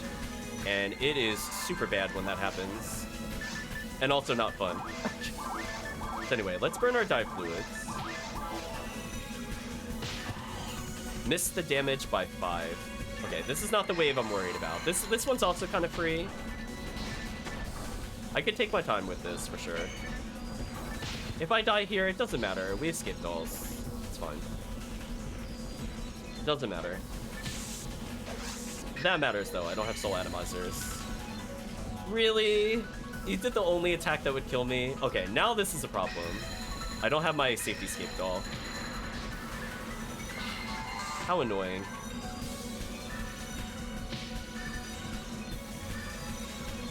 Alright, well, let's just combo loop the Gerda-Bulu. What a jerk. I was okay with 1 death there. I was not okay with 2. You look freezing down beaters that if it's a 2 get aimed by 5 blasters at once. Exactly. It's like, this game is like... seriously, why did they reduce the iframes in multiplayer compared to single player? Like, there are so many enemies that are, like, such a horrible problem in multiplayer that are, like, trivial in single player. Like, I'm assuming everybody that plays the game knows this, but I'd just like to draw emphasis that, like, the Dwarfon, like, road killing you hilariously in episode 4 sometimes due to reduced iframes. The Barans being, like, an unstoppable god-killing machine. It just does, like, 1,900 damage to you for no reason. It's stronger than, like, all the episode 1 and 2 bosses. I'm like, oh, hey. We're in episode 2. We're in the secret lab now. Like, listen, I'm taking less damage from Delbeater than I am of Barans. How is that fair? Okay, game. So silly. In single player, though, I don't know how many frames it is. Maybe chat could inform me. I feel like it's at least 3 frames more. It's probably more than that, though. It is very silly, though, for sure. I play a little risky here. If I do die, it's not a big deal. I have enough items to sell. I think it should be fine. Oh, I'm actually getting the Razan loop without V501. Interesting. Hello, iframes. Did you like that, chat? Did you like those iframes? I like those iframes. We were just having a discussion on the iframes in this game. It's a little silly. If they hit you on the same frame, they both hit you. Very silly, but this is fine. We apparently picked up a Gaboe level 29, which I did not intend to pick up. But we'll be giving it away to charity, quote-unquote, at some point. So generally speaking, any materials I pick up, any high-level techniques, I don't really need them. We're playing on, like, off-brand characters, I'll call them. So for new people looking to get into the game, if they happen to catch this because they've watched the old PSO, or maybe they are playing on the Ephinea server, for example, we do giveaways of most of our stuff. I think last year, unfortunately, we did that off stream, so it was kind of a smaller event, but we do try to we try to at least give out some of the materials, since I don't really have a use for them. Sorry, Magula. And I know, like, that struggle to, like, go from, like, starting off vanilla, trying to get back up to ultimate is just so brutal.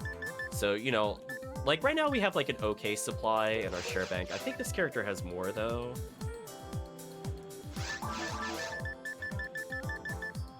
Yeah, like, we have 97 mine materials, 99 power materials. So, like, if people are looking to make a new character and they happen to watch the stream, or they happen to catch an announcement when I try to do the Discord for Ephinea. Not all the time I do it. Sometimes I just do it in in-game chat. Yeah, this definitely helps people. So for people trying to get to that max power level without hitting level 200, this is a real nice shot. In fact, I think I have enough mine material for 150. So if anybody here is looking to make a new force, you are in luck. Also, I realized I forgot something. But anyway, just let me know if you are interested in the stream. I will take time to go donate these items to you. I would prefer if you're not just asking for it to then sell it to other people. In particular, since it's supposed to be for the Christmas event. I feel like that's in poor taste. I can't technically stop you. But, yeah, I just want to make sure people have fun with it. Because we pick up a whole bunch of spare items all the time. I just happen to not do a lot of other runs. So, like, maybe at some point I'll do episode 2 runs. I mean, like, I have an okay time fighting, like, Olga Flow. I think he's, like, somewhat fun. I just feel like don't really have a fun time in jungle or tower, and unfortunately that is where a lot of the good rares are. Ironically, I actually am okay with Seabed. I feel like a lot of people complain about Seabed, but I'm like, you know what? I'll just get knocked down loop by Del Beater. It's fine. I'll take the L there. Take these for selling. This character's a little Meseta strapped, I will admit. We have like several million in the bank between all of our characters. Okay, so what we're gonna do, we're gonna continue with the cheese. Party Q has found heaven. Oh, they found Heart of the Sigh of the God. Okay, interesting. Did that limit them enough? No, they teleported away. Unfortunate.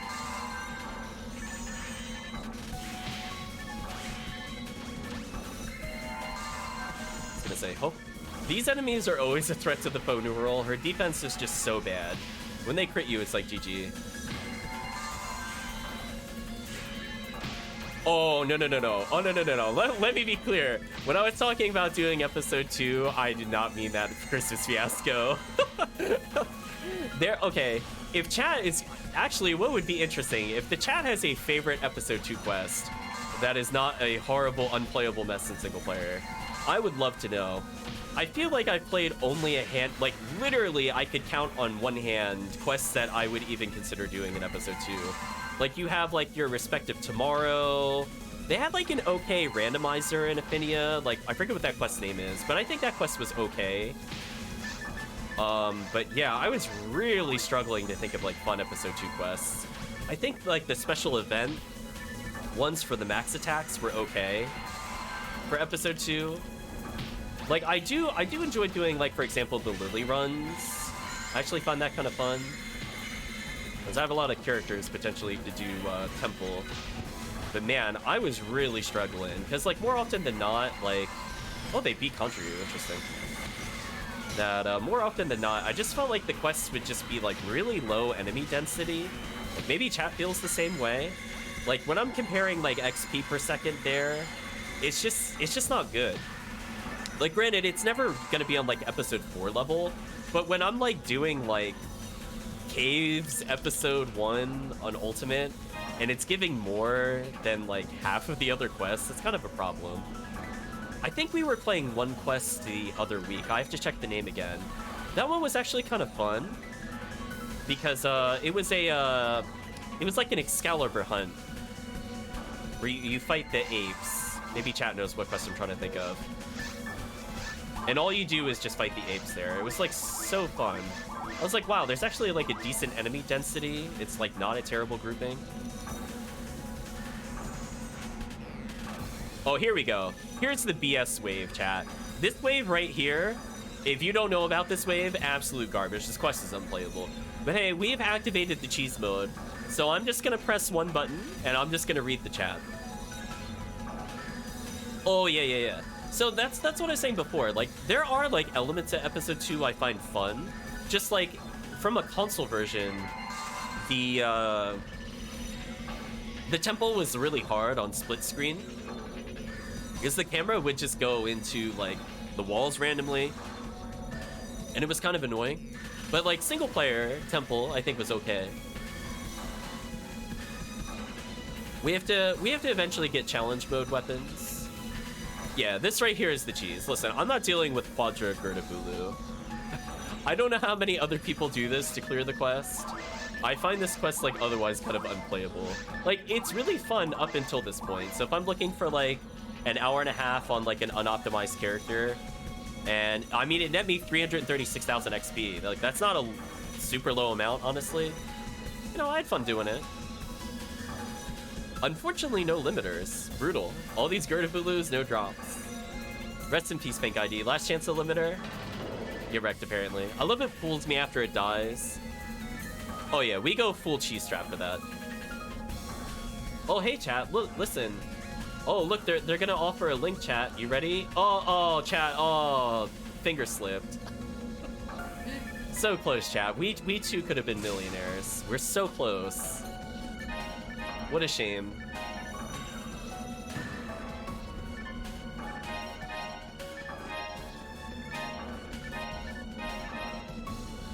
Ooh, not really good armor drops here for money. Ooh. Lots of units. I don't want to see those, actually. Well, I mean, I'm still money positive, fortunately, but these items sell for, like, nothing. Okay, no one likes evade material. We're dropping that immediately. Divinity armor, maybe holiness. Wow, I actually have to go back and pick that up. That's so sad. Anyway.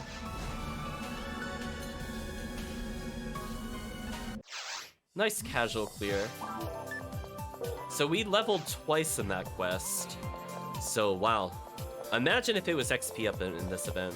I would love just running this like once a day. It's like my kind of pace of a quest. I like not needing to menu a whole bunch.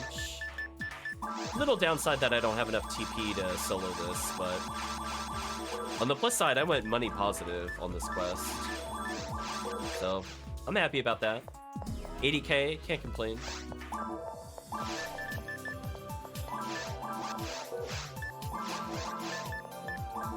Sure, we'll fix our synchro slightly. I'll be like, oh no, I used one of my 500 scape dolls on the quest. What a shame. Anyway, I think I have to talk to them. We'll ask for a cake, and the cake was a lie. But hey, we received coal. Before I switch characters, I guess I'll just verify how much coal I actually have.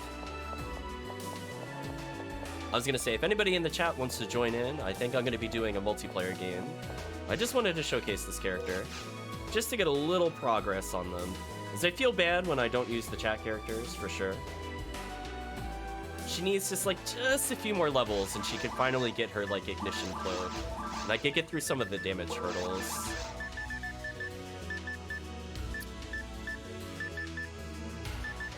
Yeah.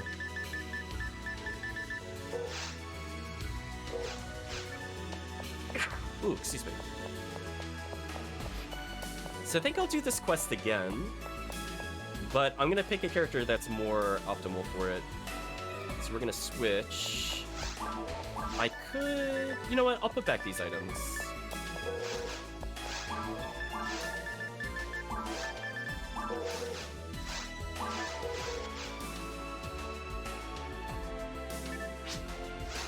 WD indeed.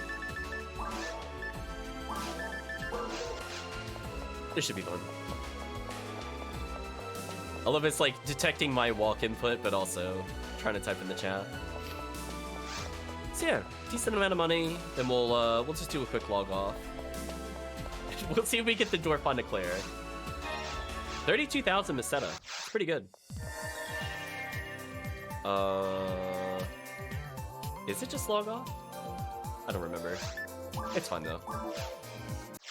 I thought there was a shortcut to do that, but it's fine. It'll come back to me eventually if it exists.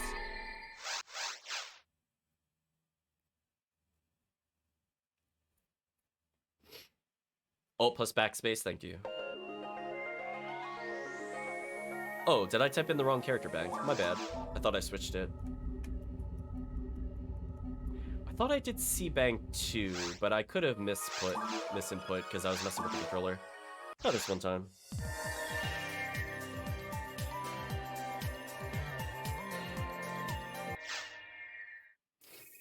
Thank you.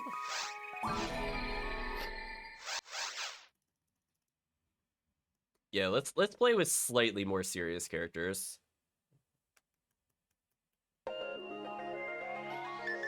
Oh, he's at 197 now. Interesting.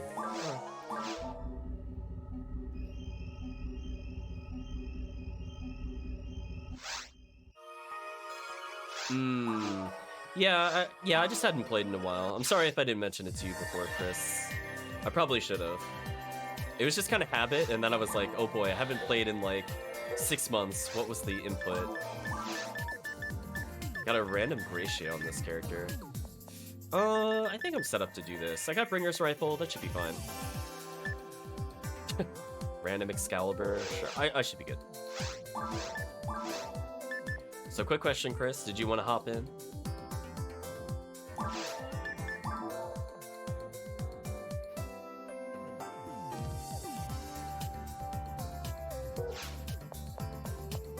I almost thought that was your character, it's pretty close.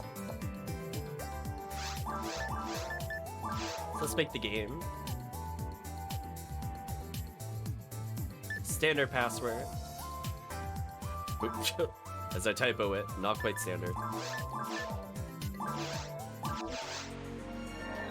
Oh, wait, hold on. Wait, I left out on Anguish. Wait, no. Oh no, that's not what I want.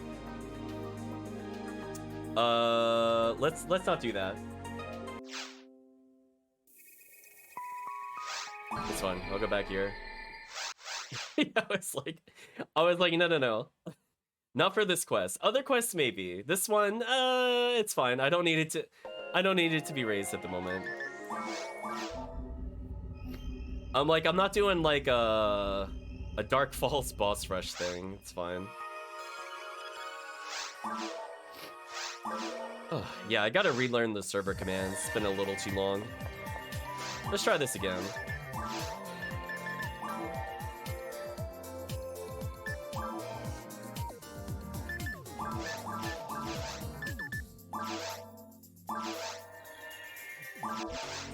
I do think Anguish makes the more, I would say, simple quests, like the temple quests, a bit more fun. As I don't really enjoy like powering through like Forest, for example, in Ultimate. Like I played it to death, but you know, if it's on like Anguish 3, maybe I'll care. I just want to feel like a little challenged if I'm gonna play it that long. We're doing episode 4. We're gonna do the Christmas Fiasco.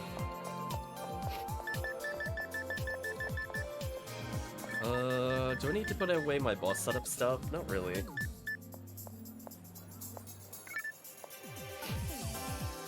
Did you try posting a link? Yeah, so right now, you can't directly use URLs. I'm not sure if you're a real person or not, or if you're a bot. But as a reminder, we don't allow those, because we have enough follow bots to deal with. I could potentially permit it briefly. Doing in terms of synchro. Wow, actually pretty decent. Yeah, as I said before, this character is just kind of done. I don't really have to do anything. Like, capped ATP, capped ATA. I'm 5 MST from max MST. That was a follow bot? Probably. So yeah, I mean, this character is good enough. I don't need to be at like 100 luck. I think I'm good. I got my Cure Freeze on. Could swap out my Heavenly Battle for V101. I don't feel like it, though. Just leave this character as is.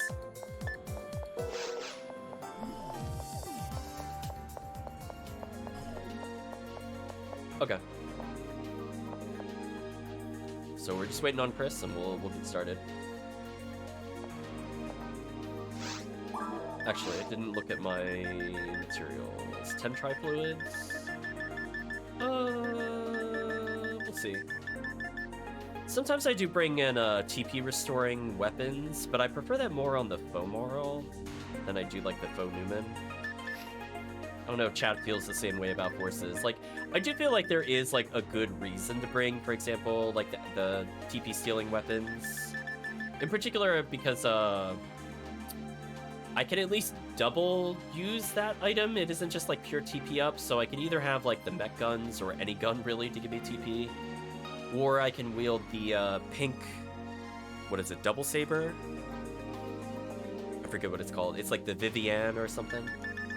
And that one's quite fun. That one actually does help me through annoying enemies as the Fomoral. But for the the Faux Newman, I'm kind of like, whatever.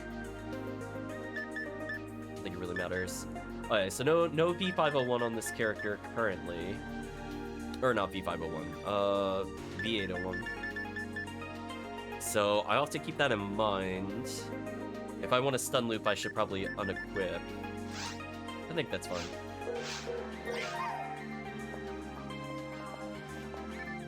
You brought the Humar today.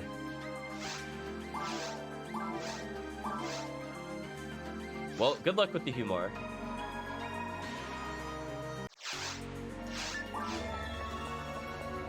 Yeah, I'm not too worried about, like, character party composition.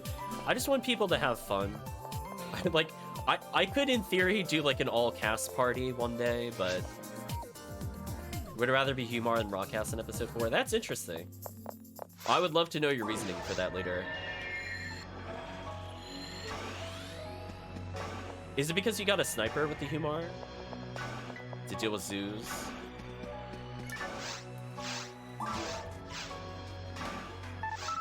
Oh, what am I doing?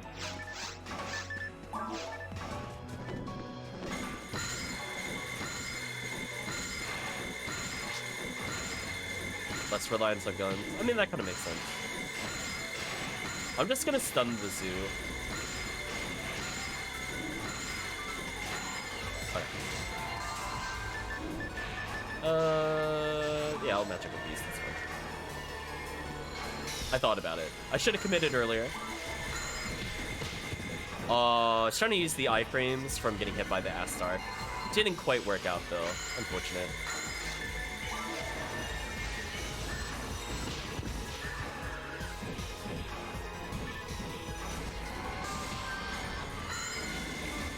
Yeah, fortunately the Humar is pretty good at single target, so I just kind of have to play a little bit of crowd control.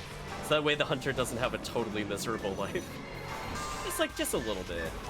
Throw it out there. Yeah, it's just like Excalibur them randomly, it doesn't really matter.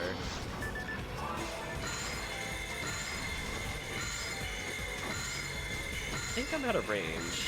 Well, that's fine. I mean, this is why I usually bring an Ice Staff if I'm playing more of a support character. I love stun-locking the zoos like this. Prepping for the next wave. Goodbye, zoo. Okay.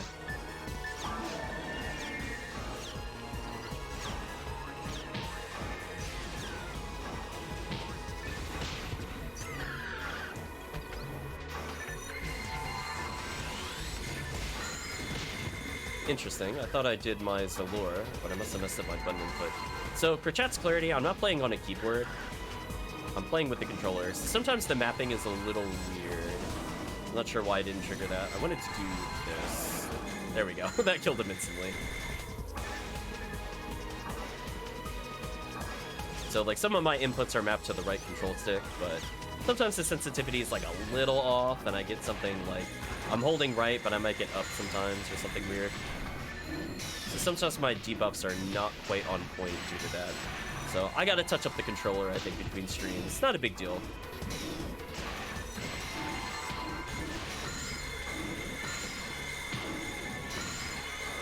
So my least favorite enemy when I play multiplayer is the Babuda.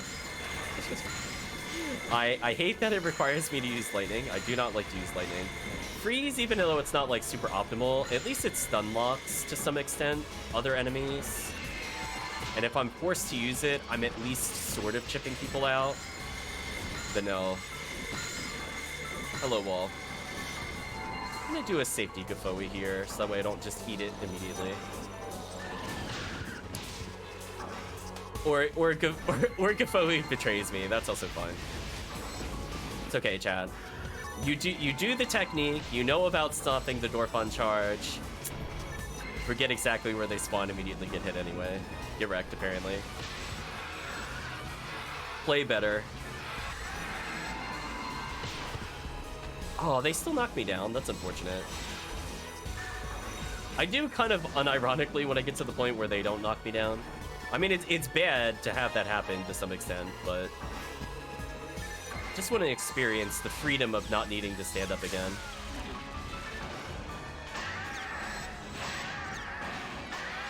Take a little micro step here so I don't get hit. Or he'll knock me back for me and I don't need to worry about that. I mean, that works too. You know what? I'm just gonna beat him to death with a wand. It's fine. Not worth my Gafoe.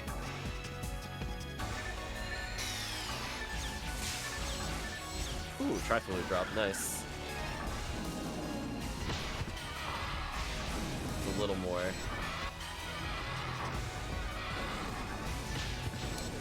Aww.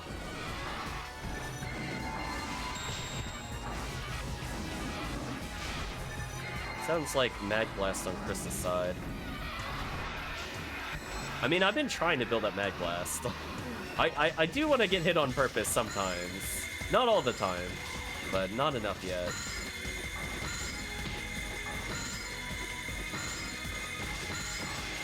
Oh, no cactus resets? That's unfortunate. So sometimes if you cast a spell while you're next to a cactus, your animation of moving forward will cause you to get struck. Which, if you do it right, actually just lets you fast cast Rabarda. But it's very annoying to do. I don't know if it's if there's a consistent way to do it. There are iframes, so it's not like you won't just get like Rabarda, Rabarda, Rabarda, but you'll like every third cast or so will be faster. There is the possibility that if you time it wrong, it does interrupt the spell altogether. So there's like a little bit of risk with it, but it's not too bad. So I actually almost have Mag Blast. There we go. They finally gave me Mag Blast. So I think we can use it safely. No matter what the next room is, we'll just use it. Now, Chris is experiencing a little delay in the audio, so that's why I want to kind of voice that out loud ahead of time. So I'll probably initiate, or he can initiate next room. I don't really care.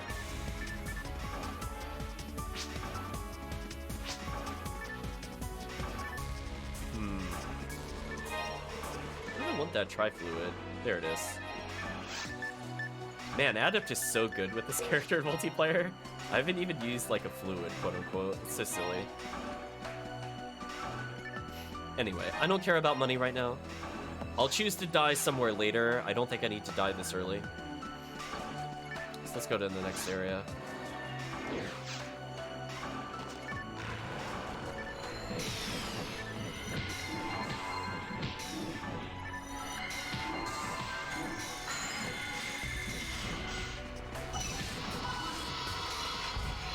There we go. So we're taking advantage of the fact that he's a hunter. He's going to be using an offensive one. I'm just going to give him the buff. So instead of having level 30 shifted D-band, we at least got level 40. So that should help significantly. 5,000 damage. Wow. That was a lot. Anyway, he should be cleaving through these enemies pretty easily now. My goal here is to just deal with the more annoying enemies for him. And once I'm done with, for example, Zeus, I'm just gonna spam Gafoe. Actually, do I have an Ice Staff on me? I don't. Oh, that's unfortunate. Because I'm playing very supporty, so I usually prefer to have the Ice Staff on me. Because I will end up with Rabarda like at least 40% of the time. And I do think it does save me TP overall. So I think it's definitely a good idea to do it. I just forgot to swap out. I technically don't need Mercurius Rod in multiplayer because the Gurdabulu should die fast enough, and or I could just use my Bringer's Rifle. It doesn't really matter that much. Wow, I'm doing enough to stun the Dorphon. Nice. Put a couple of Gaboes out there. I want to freeze a couple of them, so that way it confuses their AI. Perfect.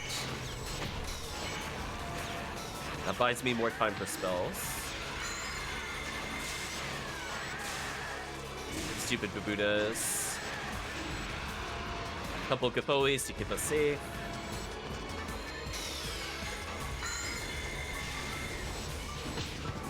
Okay, they didn't double hit me. That's all that matters. I'm gonna debuff the Astark so he doesn't accidentally get like slammed into a strike there, as that would be unfortunate for him. Unfortunately, I can't freeze the Dorphons. It'd be amazing if you could.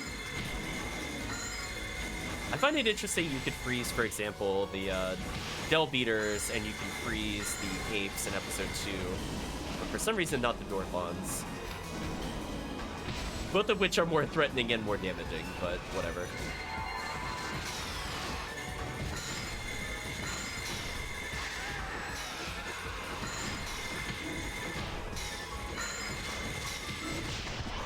Alright, he's dealing with the Zoos. I'm gonna Razan then. I need to get rid of the problem, which are the Babudas. They take so little damage from everything else. There we go.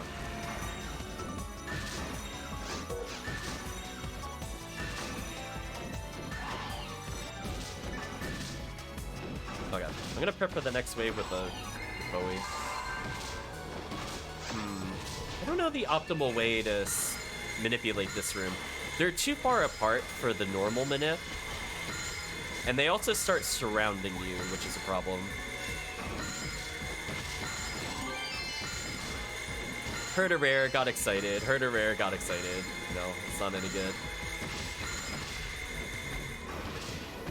Get Bowie to keep Chris safe on the next wave. Doesn't really matter what the Zoo does. It's already dead. No Dorphon declare. Get wrecked, apparently.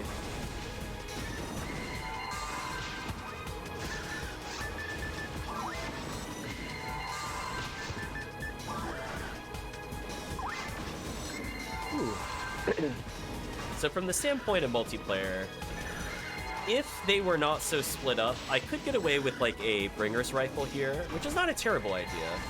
But I feel like once there's more than 3, I almost always get Bowie. I could also Bringer's Rifle on the Astarks. It's a little risky because like I do sometimes arbitrarily miss them. They could be jumping, which makes them auto dodge and stuff like that. But I mean, like it is like a strategy. I will not be picking up those rares. I wish that gun was of any use. That's like barely like a hard mode gun. I don't know why it drops an ultimate. Be real with you. Why do I have 5-star Autonomizers? Oh, is this character doing episode 2 or something? Maybe. I don't purchase them, and I was thinking like, what would even net me that many? Well, that was just rude. That was rude and uncalled for. But hey, I got Mag Blast.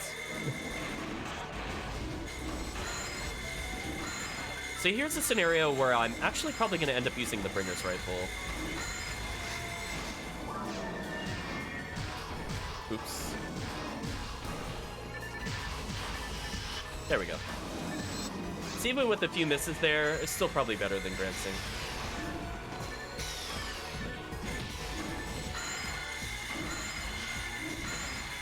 Yeah, multiplayer makes the Bringer's Rifle a lot more useful for its special. Otherwise, it's kind of like okay in single player.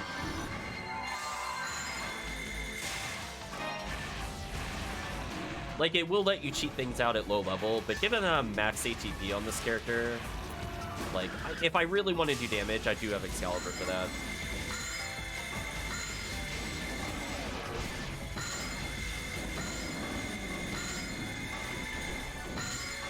I'll deal with the Zoo.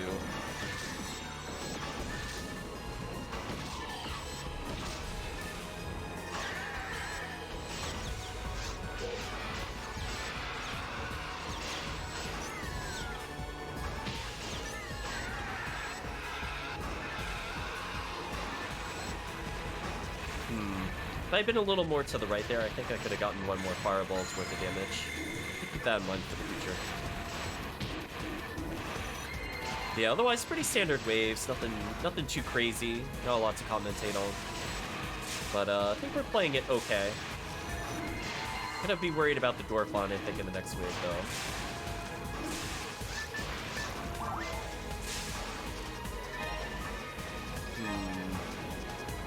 Oh, next wave.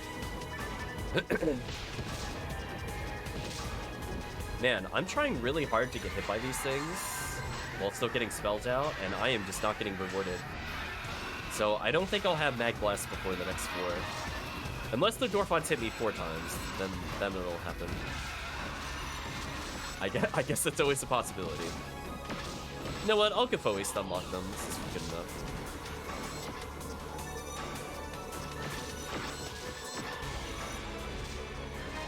I just want to make sure I have fireballs out for the Gafoi. So it's two Gafois there. Or I mean the Dwarfons, yeah. Alright, so I stopped them from charging me. Let's debuff their defense. I'm gonna have to buff Chris in just a moment, though, so I gotta be a little careful with my timings. So he is now without defense. Let's buff that first.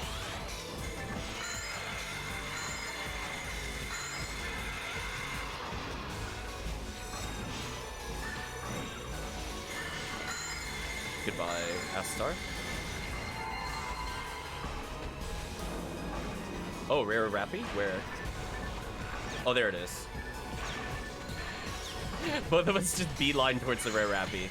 But, like, we don't care about anything else. We just want this Rappy dead. It's fine.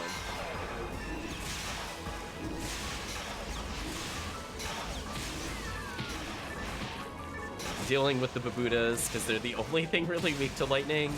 And it's really annoying fighting them, because I don't even get good chip damage on other enemies. Like, Rebarnet does okay damage on the Rappies. It might save me, like, 1 or 2 Gafois if I'm focusing on, like, the ice-weak versions of enemies. Or Astarks. Knockdown, unfortunate. I almost have Mag Blast, but I don't want to time it, just in case we get run over. Oh, drop Heavenly Legs. Unfortunately, that's probably the worst unit, but that's fine. I'm like, if that was like Heavenly Luck, I would be excited. Because I'm like, I could see that in builds. In particular, if I'm going for like a 150 power material, 145 plus power mag. Put me some good forward for the next wave. Nice. Yeah, here's an example where I'm not even going to bother with the Bringer's Arm until we're down to like 1 or 2. So we're close enough that I could just keep healing him. Chip him out a little bit. I'll try debuffing their defense. That will also speed it up slightly.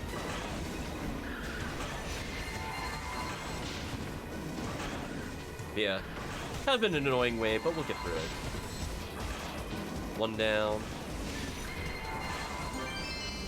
Oh, Agracia, nice. Rolled like 6 on defense. That's okay. I think the one I'm using on my other casts is like 11.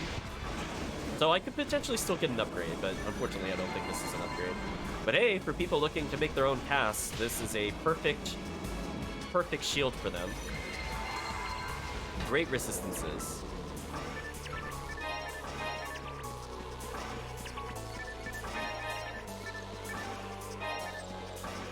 How am I doing in terms of fluids?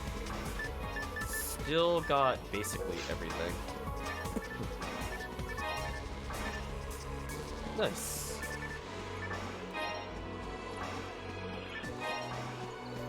Don't see anything else of interest that will go on. So I think the next time we see a wave, we'll try to activate for damage.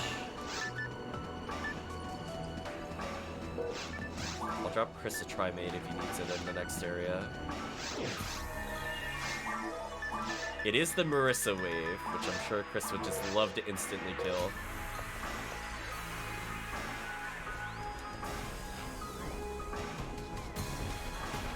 Oh, do you not have the... There.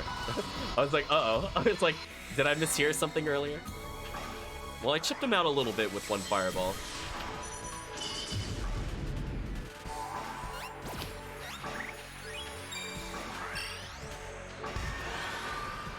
Killed most of them.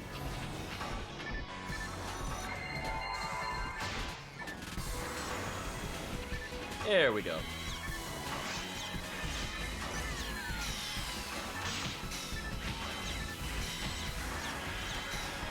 So not too shabby.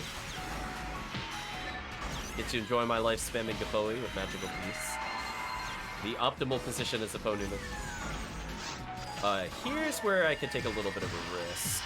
There we go. Paid off. Doing the early Bringer's Arm so I could get one of them super low. Worth it. Now they're going to be much easier to deal with. Chris following up with Slicer Fanatic, a great weapon, because it could potentially reduce their health multiple times.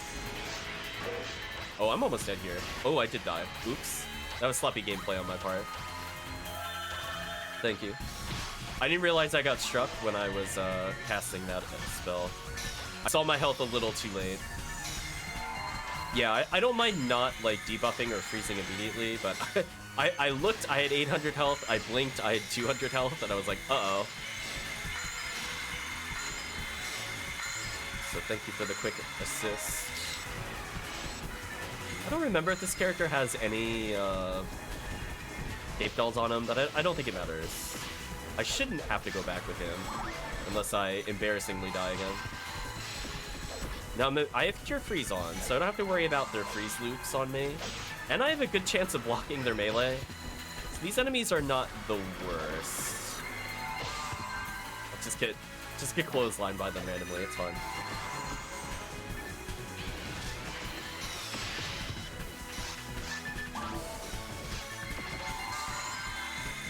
Okay, I'm gonna unequip, so I could try to freeze loop the Goron and maybe stun loop the Zeus. Okay. Working out for me.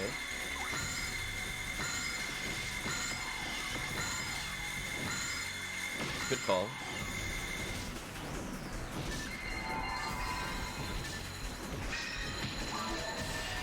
Oh, Gertabulu. Hello.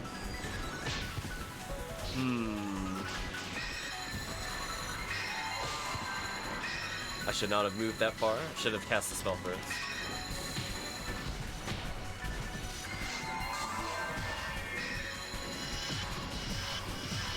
Oh, unlucky. Really? The zoo is targeting me? Get off of me. Sure. How did that not kill him, by the way?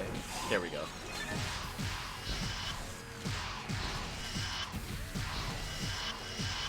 There we go.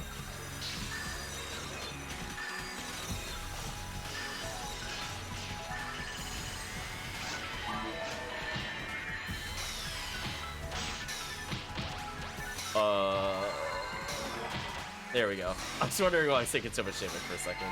I mean, I needed to build up mag meter, but not quite that quickly.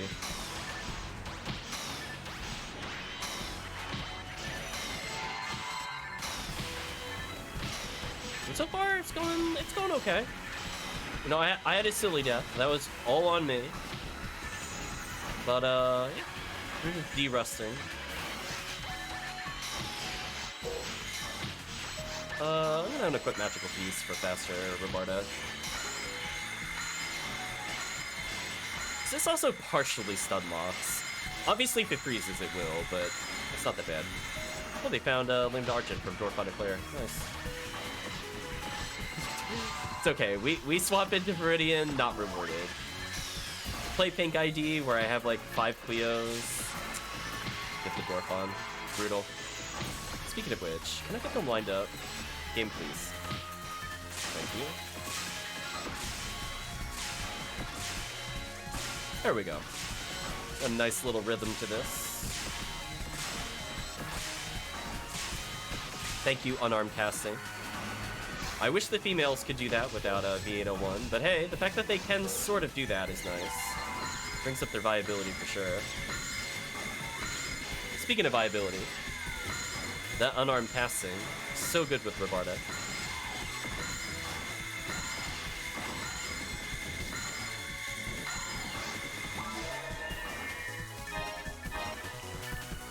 I'll take a couple of these items, why not? Wow, only 22 minutes. Definitely faster when you have a high-level force paired with a good player.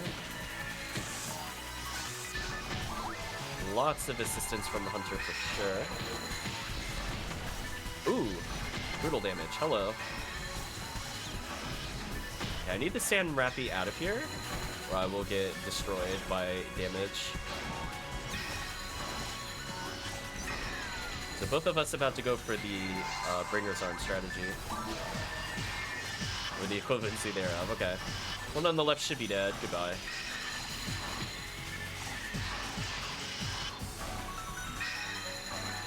And I'll do the finishing blow.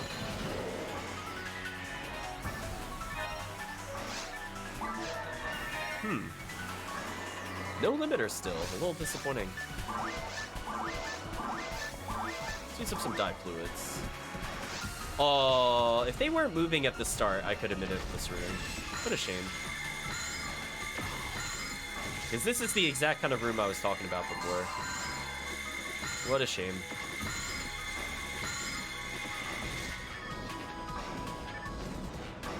PSO giveth and taketh away.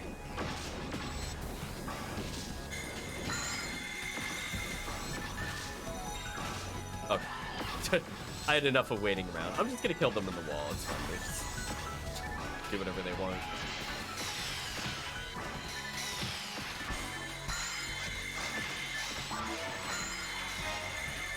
Okay. I'm gonna use freeze here, not for the damage, but for the utility. I just want to basically freeze loot these characters so that Chris has a ample opportunity to do whatever he wants to them. Now that the threat is dead, I could spam Gafoe.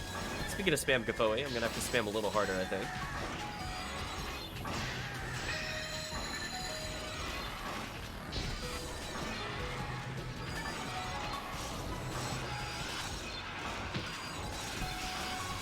Okay. I'm gonna believe in Chris for getting the final hit. I'm just gonna grant some. There we go.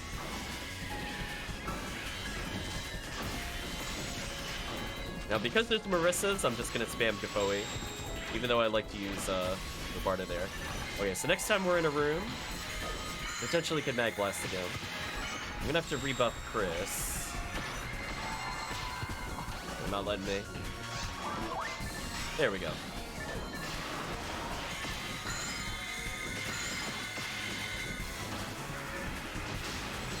Yeah, he doesn't really need like the shifted D-band on the Gertabulu. Since he's just using Slicer anyway, it doesn't really matter. But for that wave, it's important for him to have it back.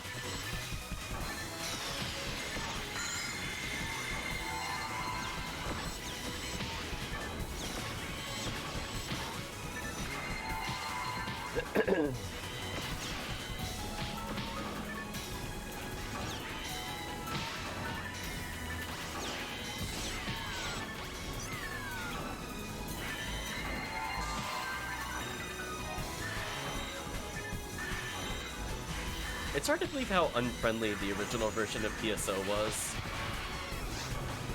with multiplayer. What the heck? Marissa double A. Get out of here. I don't want to fight you. Yeah, that whole like damage glitch, which I feel like was on purpose. Really? I got the rare Geist machine gun? Really? Whatever. Yeah, that damage cancel bug was so brutal. I'm really happy that Ephinea basically got rid of this, because like the strategy I'm doing here where I'm spamming Gafoe does not work on the vanilla consoles. Because they have like this weird damage stack where it will just, if you have like a machine gun, you're almost always going to beat out the heavy hitter characters. Or if you're spamming Gafoe, for example, it's really hard to get in other attacks as other characters. So I would say overall it was not as fun to do multiplayer compared to Ephinea's version. And again, they didn't really like change like damage or anything like that. These are just all really standard values.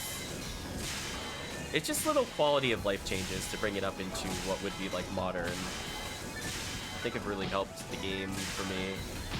Had it been like pure vanilla PSO, I don't know if I would have stuck around as long. Because I really do think the special events in particular help a lot to garner interest both in watching but also playing. And it's always kind of interesting. I really like the custom quests. Not necessarily to play them over and over, but to just experience new content for a game that's been out for so long.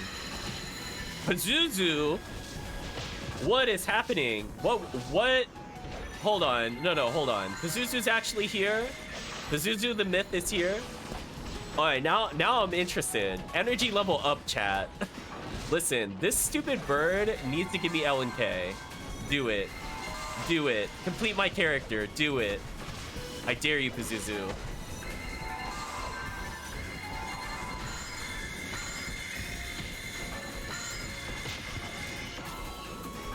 He did not drop me the L and K. Pazuzu's a lie. Pazuzu's a lie. Yeah, damn you, Pazuzu. 1 and 3, my butt. I'm like 0 and 7. Like, yeah, okay. Like, okay, game. And we even have more than 1 and 3 because we got the 3% rare rate up. So dumb.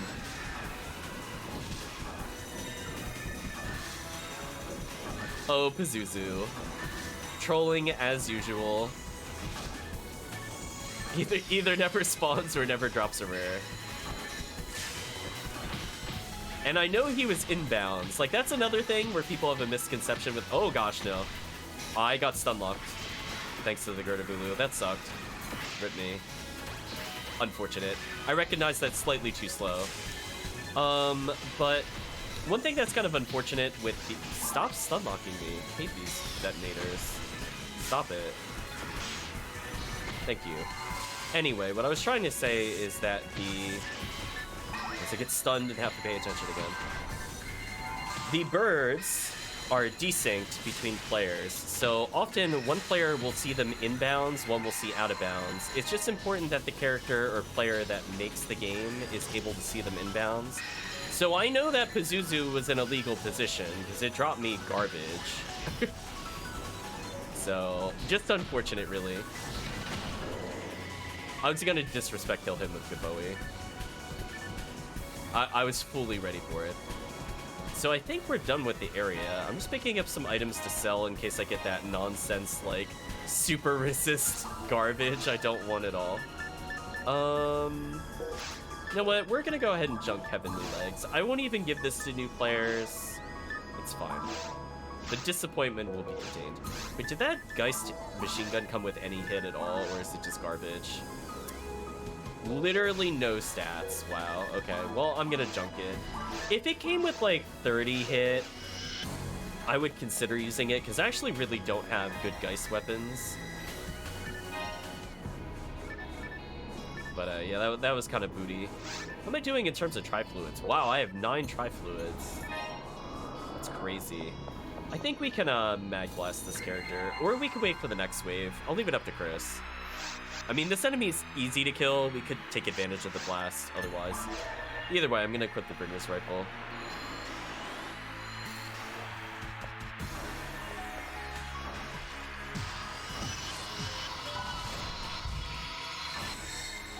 I was gonna say, I can react to whatever's Chris doing. If he wanted to throw a Slicer there, I was all for it.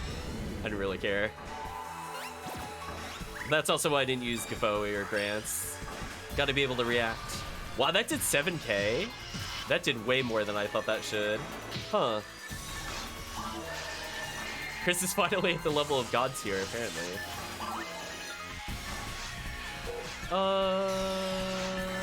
Probably better to be unarmed. I think the freeze loop here is too valuable. Yeah, here's another example. If I had Ice Staff, this is the exact perfect wave I'd want to use it in. You kill the Pyros with it, and you still do okay damage to the Sand Rappies. And if you need to finish off the room, you do a couple Gaboes to prep for the next wave. Like, that's like the optimal setup, but it is what it is. Some nice and easy clears. I haven't got a Mono Fluid. The game is being so nice to me. So I had a lot of silly deaths, especially for a character this high level, but I'm still having a good time. Hopefully chat is too. Oh, hello. Yeah, like, I'm not gonna die to, like, the quintuple Marissas, but I'll die to, like, 2 Goron detonators for no reason. Whatever, game. Well, I got the freeze on them. Get wrecked. Giving Chris all that time to just mow them down. Exactly what Chris wants. I actually, unironically, think Rabarda, if you're, like, not high enough level, is probably the best thing to use against the Marissa. Just to get them stun locked forever. Because once you freeze them, you can switch to fire. But, it's, like, so useful. Ooh, quintuple Rappy. Lame to Argent? Yeah. Had a feeling it's a lame to Argent. Dwarf on a Claire? Yeah. Makes sense.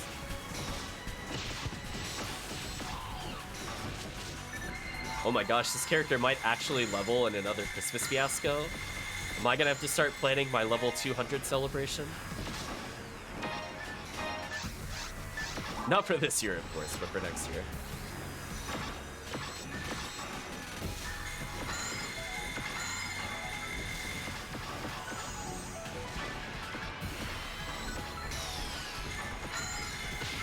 Got the freeze on the detonator, the most crucial freeze. Oh, even with fast cast, wasn't fast enough.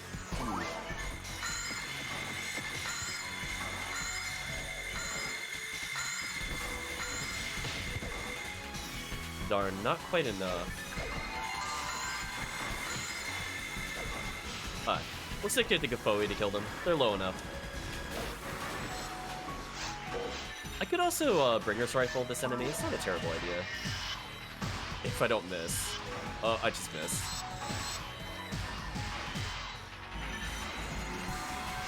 Ooh, what a wave.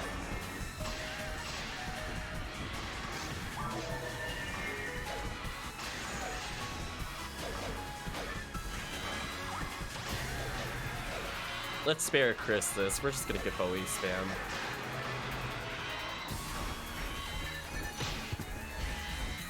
How did that not... Did the... Oh. The other Marissa dodged the fireball and then hopped into range of it. That was funny. It actually wouldn't have died if it just had not chased Chris there.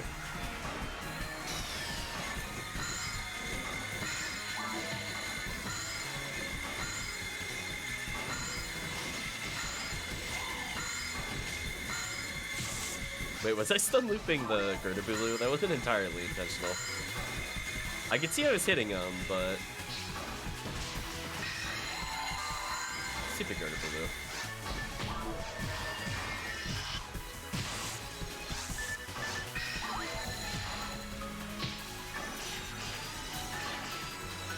How did that not kill? Oh, no.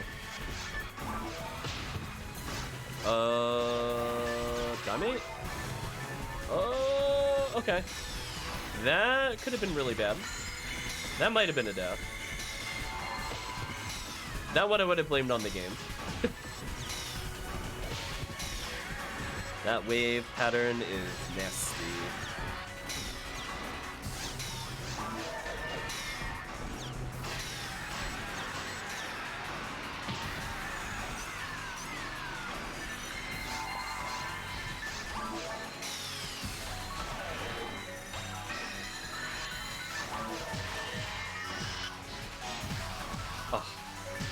Slightly out of range. Oh, come on.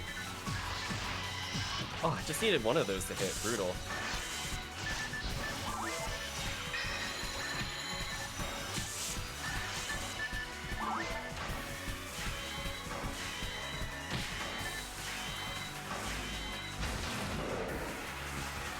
Okay. Lots of Excalibur drops. None for us today, though. But it is what it is. I don't think I need anything else over here. I just want to make sure I didn't miss something that got scrolled off. Another dye fluid? Sure, we'll take one of those. So I'm still doing excellent in terms of fluids. Got an okay amount of dye mates left over. Oh yeah, I forgot about the healing circle here. Whoops. Well, that was basically like 5 dye fluids, so I think I'm definitely good for the end then.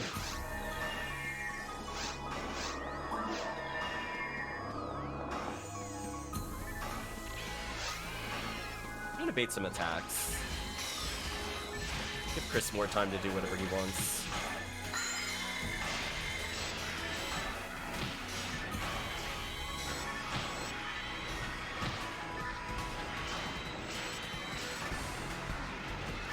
There we go. Nice and simple. Nice and simple. You'd love to see it.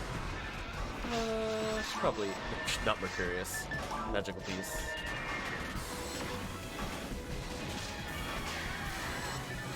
In particular, since enemies are going to spawn in, it just makes sense to switch to the damage up one. Take advantage of the damage, even though I cast without it. Another Trimate, interesting.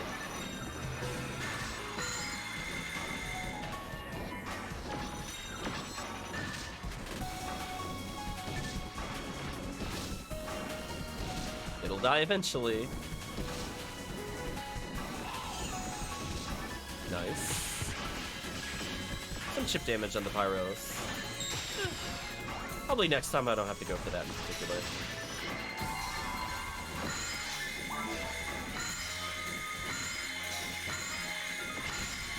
Rabarda is showing why this spell is amazing.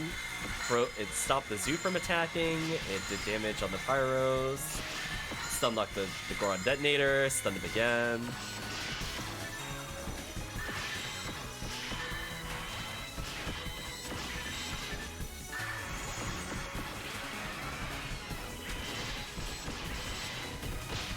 Get some damage out there, so his Machine Gun Blast will kill it. Unfortunately, our buffs also inopportune time to reset them.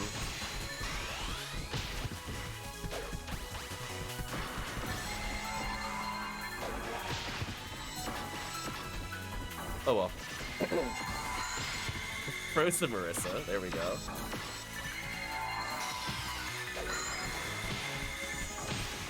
Alright.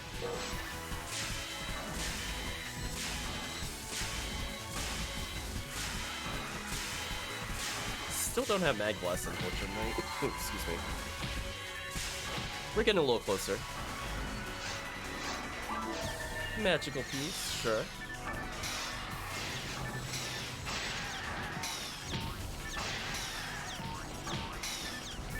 Ooh, they're very gradually building my meter. I'm pretty close. A lot closer after that strike. Ooh, one more hit from anything should give it to me. Ooh, I was trying to be a little more to the side, because I had a feeling it was another Goron wave, but not quite a good position there. I'll have to study that room a bit more, if I want to be serious about the clearing. Oh yeah, I finally got Mag Blast. The next room will probably use it.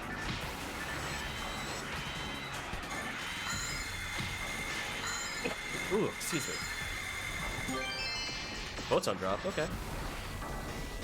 Most of them should die coming towards us.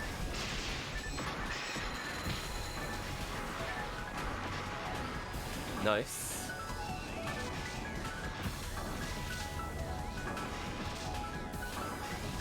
Goodbye all the satellite lizards. I had so much Gaboe stack. They stood no choice, or no chance, I mean.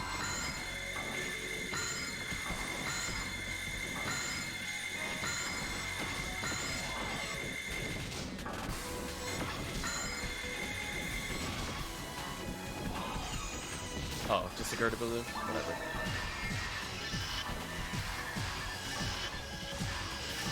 Wow, already dead. Crazy. Goodbye, Gerdabaloo. Saw a couple of Dimates. I might pick those up, because I do actually use those.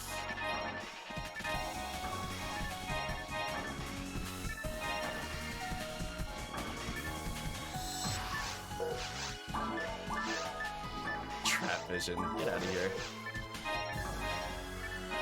So I'm doing pretty good in terms of die fluids, actually. So I could see this in like a multiplayer rush. Yeah, we'll probably use Mag Blast next room, but just in case something. Oh, there's a photon drop actually. There's that out. There we go.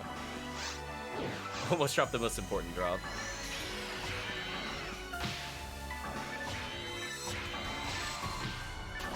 Oh.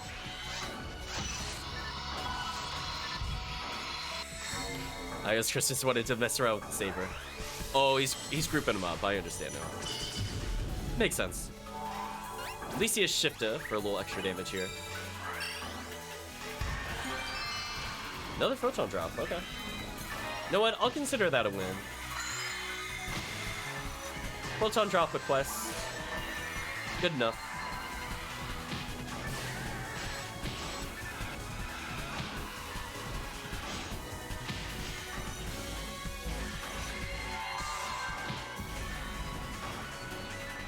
Oh boy. I'm about to get stomped on. I froze one of the Marissas. Good.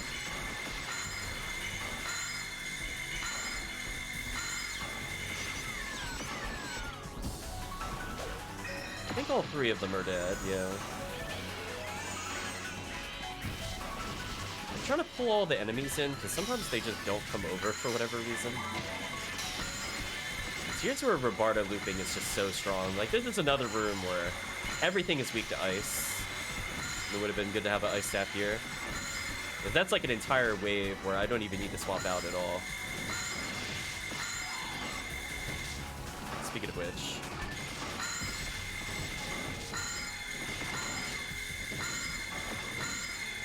the triple stun, I'll take that. I'm sure Chris is happy to see those zoos never move. Goodbye. And what, I'll even Gafoe once. Good call. So that should wound them pretty heavily.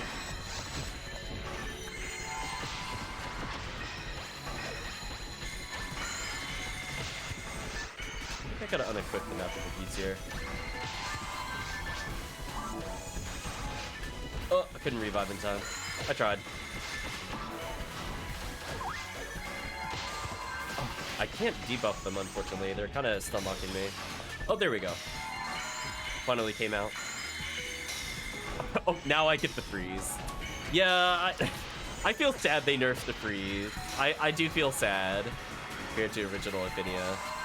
Never forget that poor guy that they just wanted to talk about their favorite thing in Ephinea was the fact that they buffed Robarda's freeze rate. Then the admin goes, oh really? Checks it and goes, that was a bug, and they reverted it. That was so brutal. Every time, chat. It gets me every time. I should actually have a chat command. Just for that forum link. Because to me, it was like the funniest thing ever. Like, it was supposed to be like a Ephinea appreciation forum. I just find it so funny that they took away the only person's joy about the server. Something about it. It was just so brutal. And then they're like, wait, did I just manage to get Robarda killed? And somebody's like, yes. Yes, you did. Too good. Yeah, one thing they did fix, I think they were touching like the freeze rate of the handguns or something. Like the actual freeze skill, so it's not like complete gutter trash. But in doing so, they inadvertently had buffed Robarda. So we were getting like more than 50-50 freezes with Robarda at high level, which is good because I'm going to be spamming it like 2+ times before they hit me. So the support force was really fun to play then. But yeah, rip improve rate indeed. Get wrecked. Oh my gosh. I'll do it, chat. I'll make it a chat command. That way, whenever I'm reminded of it, which is fairly often, I'll just hit the command.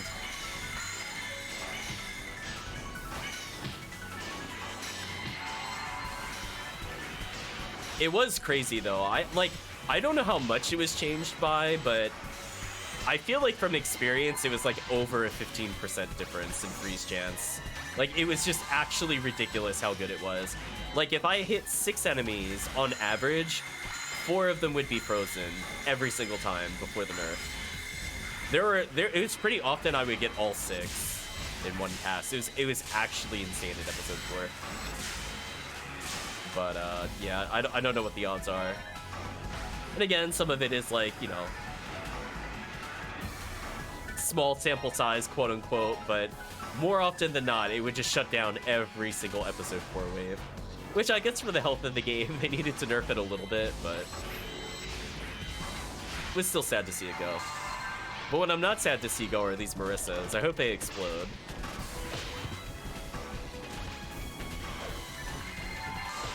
Oh, almost got another spell out. Okay, since I'm getting knocked down, I should just Magical Piece.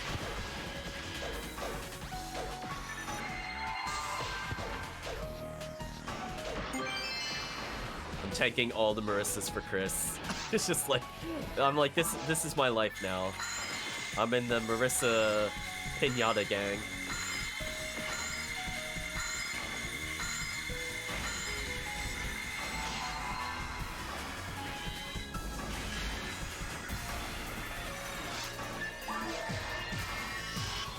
Nice, got it. Nice. And dead. Wow, I'm entering this place with 8 Tri-Fluids. What a difference, like, 60 levels makes between characters. I'm not even using an Ignition Cloak. Like, this is crazy how much damage this character does. That 1.3 multiplier is so big. I cannot wait to finally get that on the Faux New World. It's gonna make life so much easier. I'm sorry, is that a 50-hit Tempest Caliber? Why? Why? It's not, like, ugh. If only. Okay, I'm gonna drop a Trimate over here. I don't think I need anything else. Yeah, I'm like, if it was like any, yeah, unfortunate indeed. Could you imagine if that was a ray gun? If it was just like a 50 native, 50 hit demon or something? How amazing that would have been. But no, just kind of disappointing. Oh, sorry for Stipple in chat. We're almost done though. Oh, this wave is just...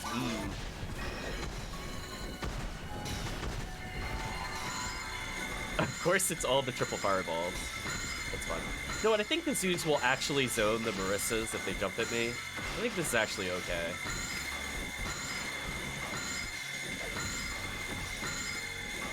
That was actually okay.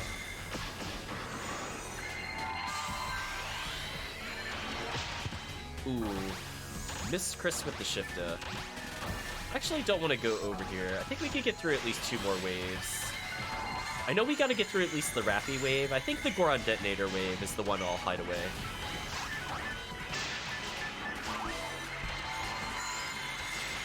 Yeah, like, look at that. I hit them, I got 1 out of 6 compared to, like, 4 out of 6. What a nerf.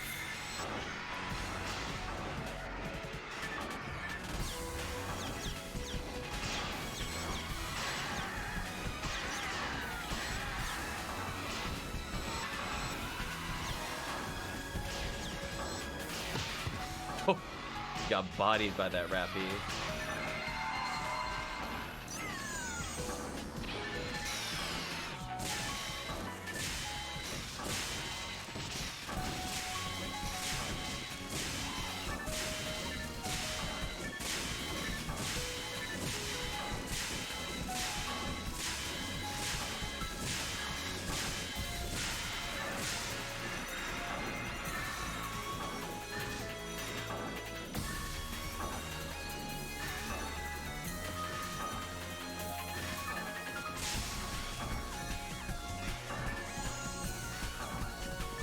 What a wave.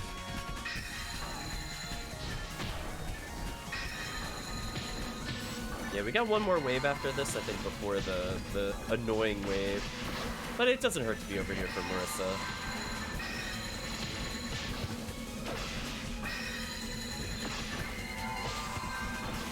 I think it's like a Quadra Goron Detonator or something. That's our Q.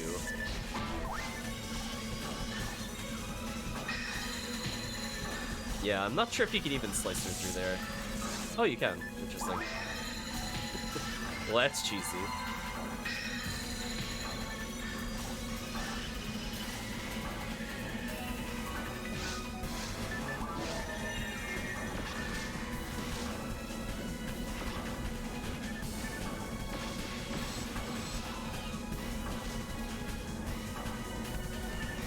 So we're just enjoying life in the safe zone.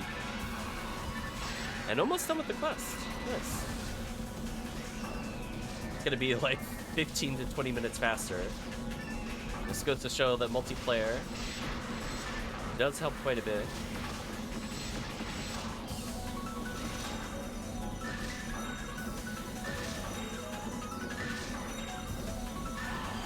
Yeah, this is the wave where it's like, no way do you want to be out there. One of them teleported. Annoying. Hate it when they get desynced slightly like that. Don't damage loot me. Thank you. High frame? Nope.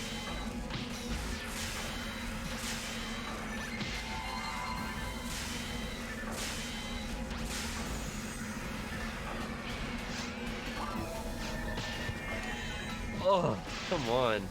I just wanted the Gapoe out for the Marissas. I got hit by the laser. Unlucky. If it had done the dive bomb attack or fireball, that would have not happened to me.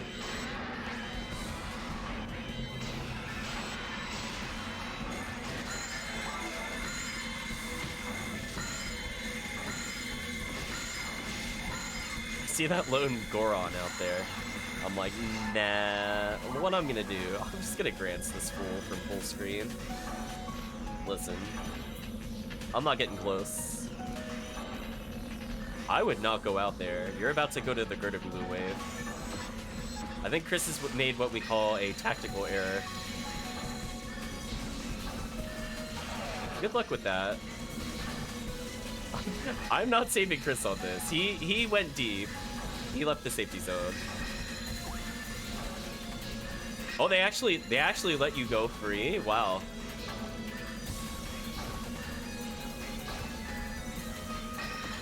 I've almost killed one of them. He'll be free eventually.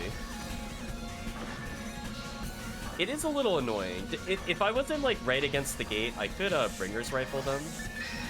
Oh.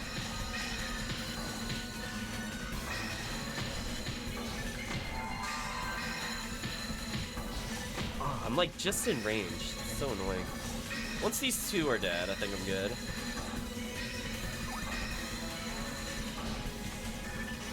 Alright, now I could go in. This is fun. I'll cure Chris first, though.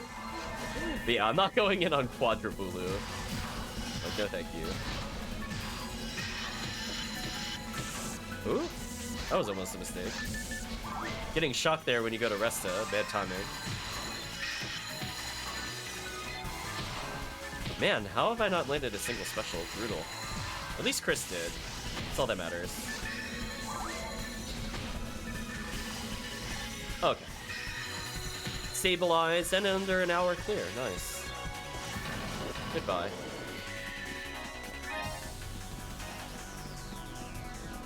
Probably do a very short quest.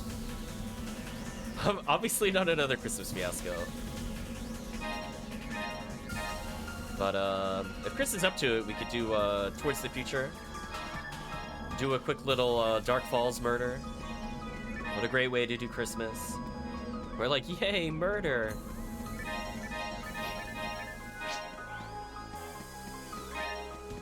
So you can bring in whoever you want for it. I'll stick to this character. I feel like since I'm here, I might as well play somewhat seriously.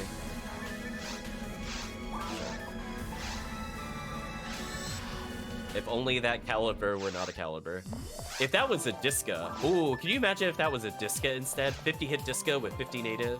Oh, that could have been like an amazing rainbow baton. Because all you want to do is like hit native anyway with it, and it's occasionally dark. Could have been amazing. I know, I was like, man, one day.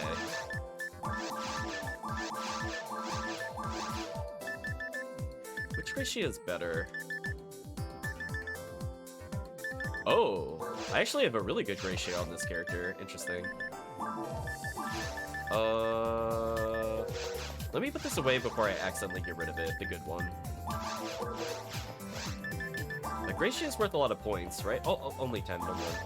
Thought it was worth 20 for some reason. I don't know why I'm restocking. Dark Falls, I don't even use a tri-fluid at all. Whatever. I guess I've committed.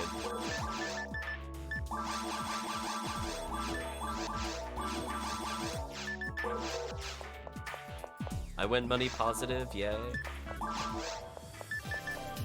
Okay, so this character is all ready for the boss. I have Cure Freeze to deal with everything. I guess I'll showcase the only other strategy I've figured out on my own, which is useful for multiplayer Dark Falls. I'm making sure I'm getting this coal. I want it too badly. Okay. TTF time, which is very tempting to play on Anguish. I'll spare Chris that, though.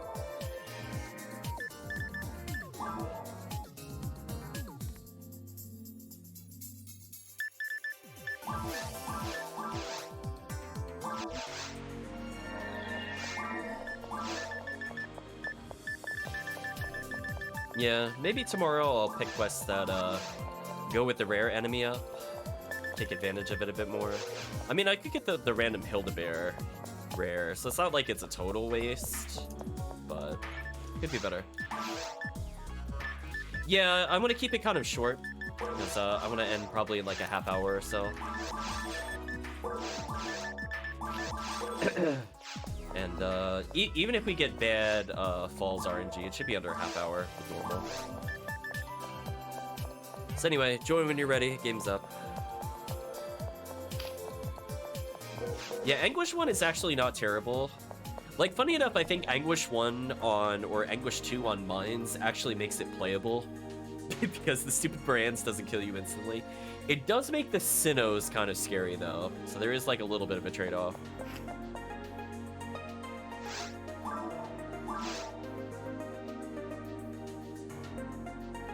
So yeah, I could eventually give up the Centurion ability. I'll basically be capped once I get a V101 permanently on this character and also hit max level. So I'll have 2 free slots, and I'll probably always use Adept. Because maxing ATA is so good.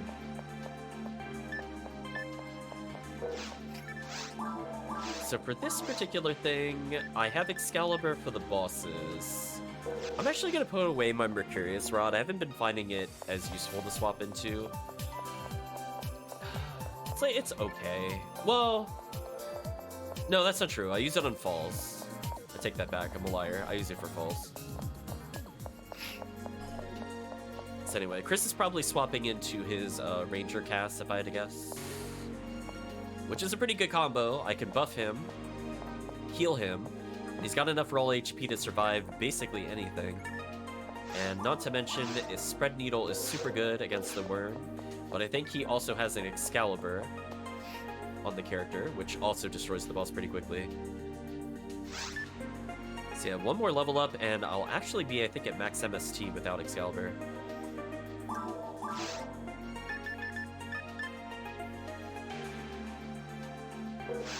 So hope everybody's doing well. We'll do just 1 short run. What am I doing on Synchro? Ooh, not maxed. Close though. So I'm just making sure I have 1 Scape Doll for Falls. Sometimes nonsense happens. I'd like to not game over and reset on Falls.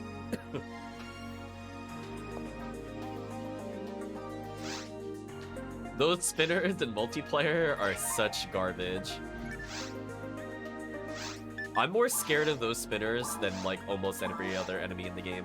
I'm like, Giant Murder Flower? No, there's gameplay around that. Random spinners? No, it's over.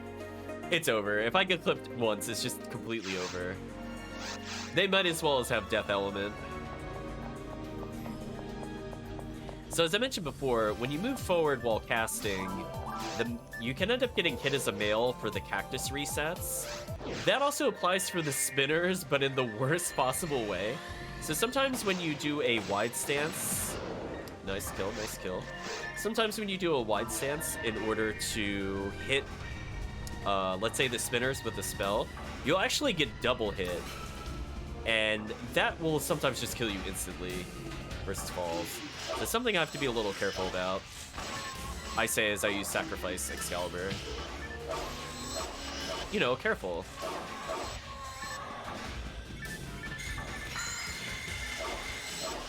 Nice, got the freeze I was looking for.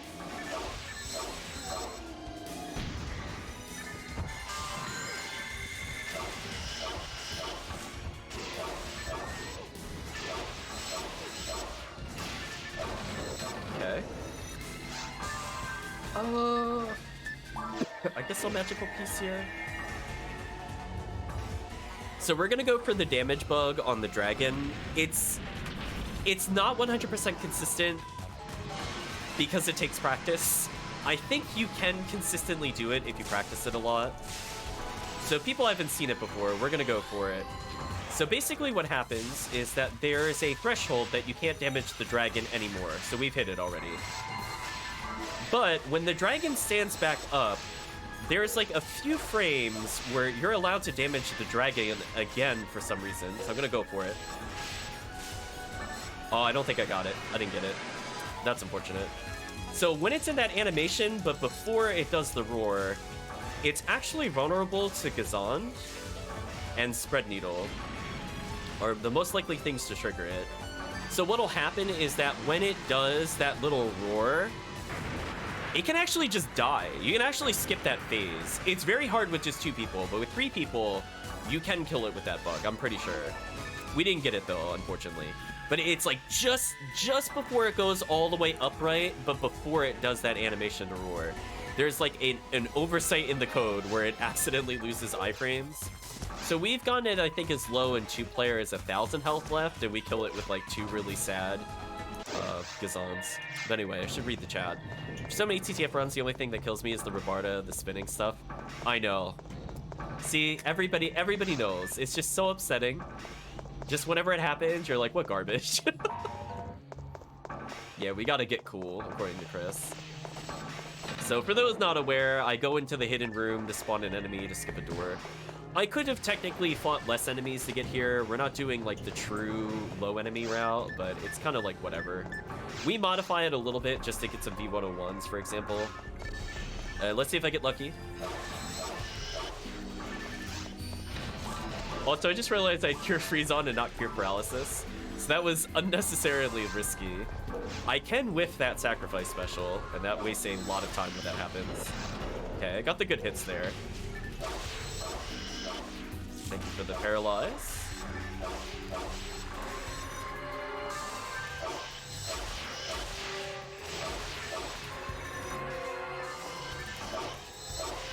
Oh, I love this Excalibur so much. Okay, now it doesn't really matter how fast we are here. Sometimes Chris goes and kills flowers for a little bit. We're waiting on 1 enemy to spawn here. So, kind of a downtime. I'll like rebuff, because I got like nothing better to do. How did that not kill? Crazy. Anyway, next room. So another fun fact for people that have played PSO or don't play the cast very often. Fire traps can hit the slimes when they're in that stance. And if you just want free XP, you just throw fire traps down and you just get kills for no reason. It's very hilarious. Alright, so we're gonna wish us luck, chat. We're hoping for the double invincibility. We'll have to change strats. This is the only RNG dependent boss. Oh, come back to us, Chris. Don't fight them anymore. They're not worth it. Chris, come back. Come on. Got better things to do. So we're hoping for double invincibility here, as it will guarantee a very easy 1 cycle. Depending on who doesn't get invincibility, this could be annoying. Okay, we got double invincibility. It's over. GG. Pack your bags. Boss is done. I'm gonna walk up and debuff. That is not the right debuff. That is the right debuff, though. So now I don't have to worry about Excalibur procs at all.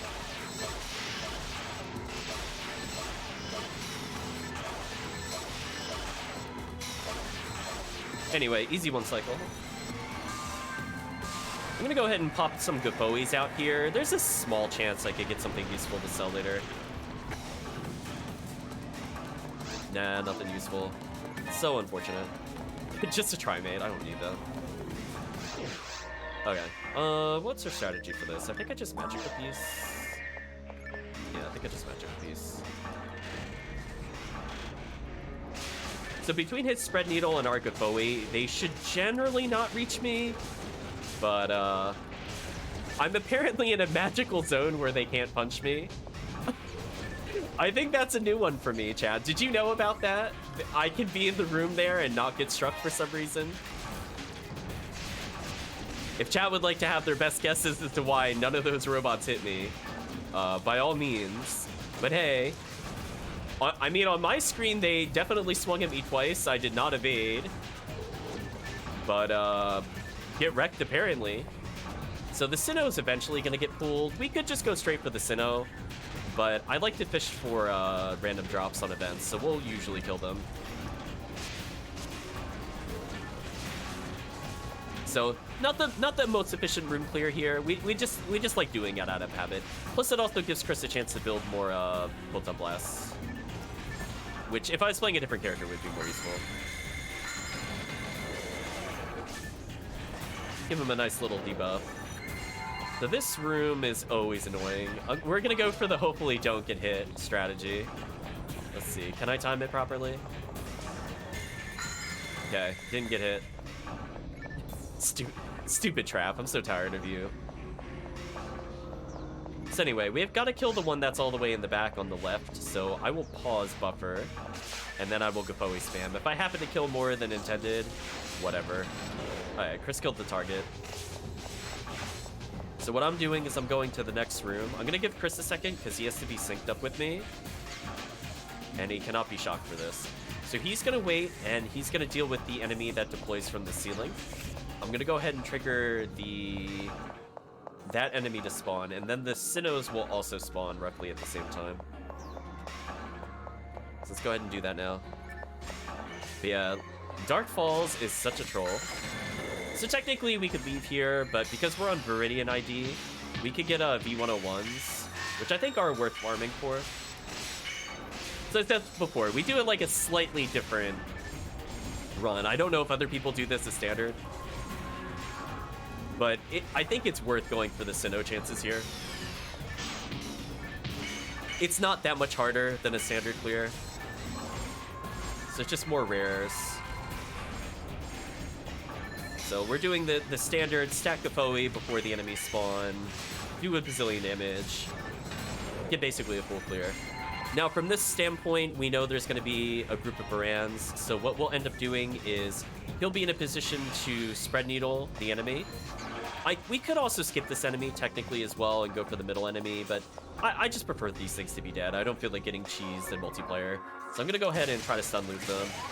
So if you hit them the frame that they come out of spawn, they actually then have all their animations delayed, and there's nothing they can really do.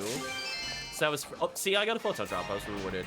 It's also having Punisher from the other Sinnoh. That's a beautiful 190k. Oh, that's also true. Depending on the ID, there could be some really good drops there. So once Chris kills that thing, I will Resond or Chain Lightning, depending on the distance, to deal with the robots. We're going to go ahead into the next room. Now, unfortunately, because I'm playing Force, I really don't build up a lot of gauge for Chris. But our strategy is, I guess, equip Excalibur and try to Gazan spam. I don't have V801, so I might have to switch to Unarmed. This is one I should know. I should know better which one is better in this scenario without V801 as a male unit. If I have V801, I think Excalibur is better because it does more ATP, and that causes me to do more damage to the boss for some reason. Yeah, right now I'm having a timing issue. There we go. Yeah, I think I gotta unequip it, unfortunately. I'm just slightly too slow.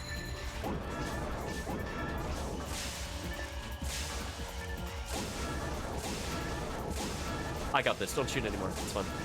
I'm gonna keep the machine alive as long as possible. Oh, Chris shot anyway. Never mind. Rip. So it takes more damage if you could Chain Lightning it, but I have to start Chain Lightning it to begin with. So hopefully this will be enough. I got shocked. That's annoying. Yeah, unfortunately I think we have to do one more round because I got stunned. It's very close.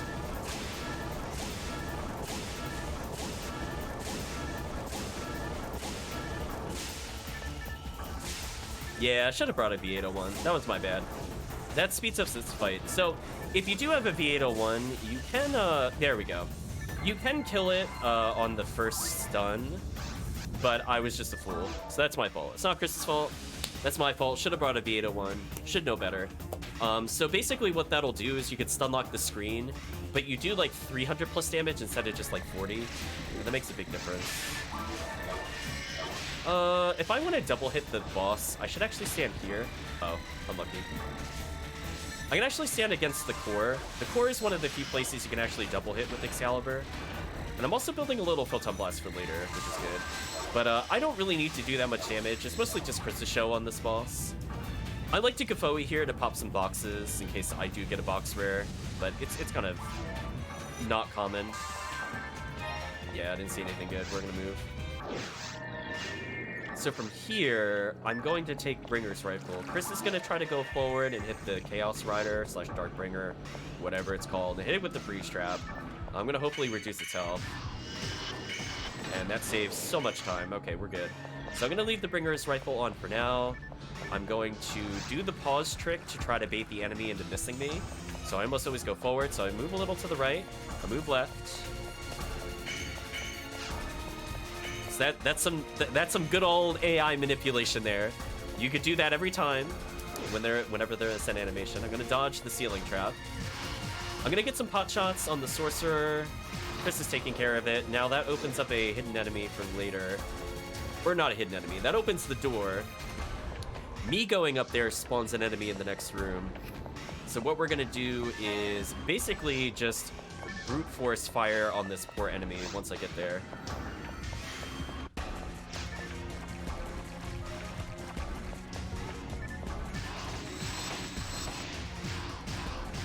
Okay. And we're both gonna just ignore this room, who cares? We don't need Bringer's Arms. Okay. So here we go, chat. I'm gonna show you the super secret strat on how to cheese this beginning area. Alright. Invincibility. Oh, I got invincibility too. Oh, the cheese is real. Oh, we're gonna be skipping a phase, chat, more or less. You ready for the cheese?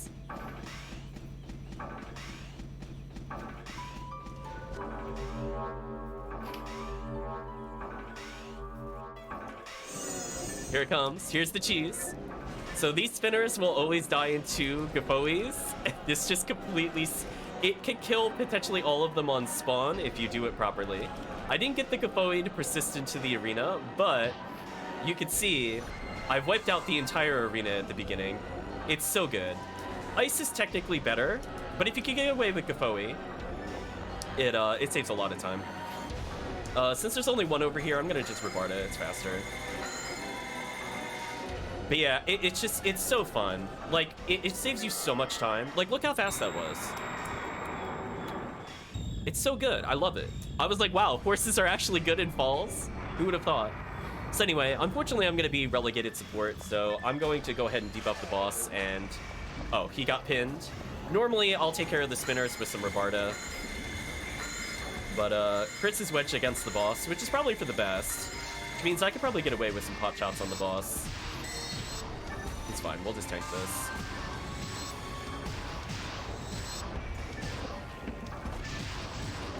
There we go. Okay, RNG time. You ready for the roulette, chat? The worst roulette in the game. Will the boss give us a good attack pattern, or is it gonna spam freeze forever and ever? Okay, is it gonna go left or right? It's going right. Okay, which one is it? Freeze or fire? Freeze or fire. Nice dodge on my chance. Oh, we got a good pattern. Got a good pattern. My shots are terrible. Almost got it. If it does that attack again, it's over. Oh, didn't get it again. I'm gonna pause trick. Look at that consistent dodging of the ice skill. Look at that, chat. I almost never get hit. It's crazy. Okay, it's gonna get some health back, but it shouldn't be too terrible. Oh, just a little shy. Take a little damage there, it doesn't really matter. Seriously? I didn't get the auto target. There we go. Okay. You want to start playing again, but you need to find a squad? Well, definitely if you're interested in playing again. I would recommend Ephinea. There's a lot of active people on there of all time zones. I'm not the most active on there, so I don't know if I'll be like a good fit, but if you happen to be on, I don't mind assisting you. So let's see, will I get good RNG with this? Oh, kind of good RNG. Okay, we want to keep the boss close to half health, but not quite at half health. Actually, you know what? I'm okay with it going to the next phase. Oh, actually, now I'm really okay with it going to the next phase. Okay, best RNG, okay. Sometimes it doesn't do that extra dash if chat is not aware. It is random how many dashes it does. Yeah, that was actually really good RNG. So we might skip part of this phase. I'm gonna try to heal Chris as much as possible. Actually, if Chris just keeps attacking here, the boss is dead. I'm gonna keep wounding it. Boss done. Played Shotgun, Ultima, and Bodo once you join Ephinea. Yeah, I would say it's pretty fun. There is usually an anniversary event in October, November. That's really great for new characters. That's how we end up making all of our characters, more or less. But yeah, that was a steamroll of a boss fight. That was really good RNG. Join red team. Okay, that's good. Good advice. Good advice. We got our classic PSO rewards. Chat, you ready to pick up our victory die grinder? Oh, Dark Falls. Look at that. It was sub 17 minutes. Okay. I feel like I goofed a little bit here and there. It cost us like a few seconds. We went out of our way to do the Sinnohs. Still pretty good. Do they still allow skin mods? I think so. I know there's usually a lot of back and forth because whenever they do an update, they're like, oh, you gotta undo like your text tags and stuff like that. But I know like the GUI is still allowed. Like we have stuff here, for example, all these little kill counters and things like that are add-ons, and I think the look and feel is still available. I think they just changed where some of the folders are, but I think it's all still fine. In fact, there's a thread, if I recall correctly, maybe chat can assist me there, of I'll call them recommended mods for Ephinea that have a lot of texture packs.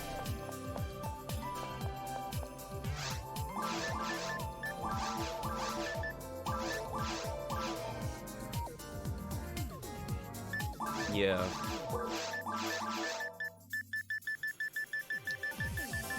But yeah, Claw my god, if you end up creating a character in Ephinea, please reach out.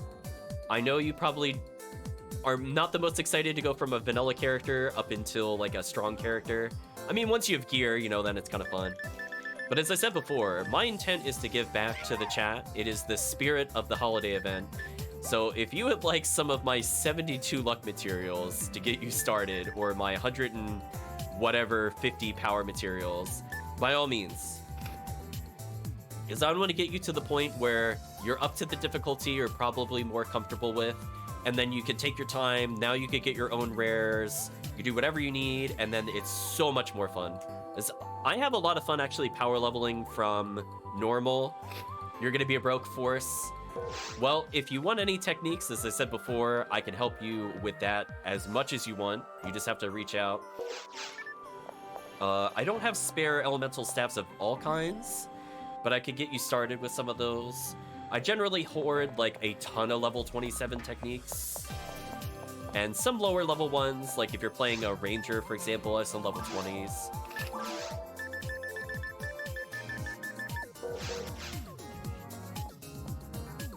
But yeah, do keep in touch.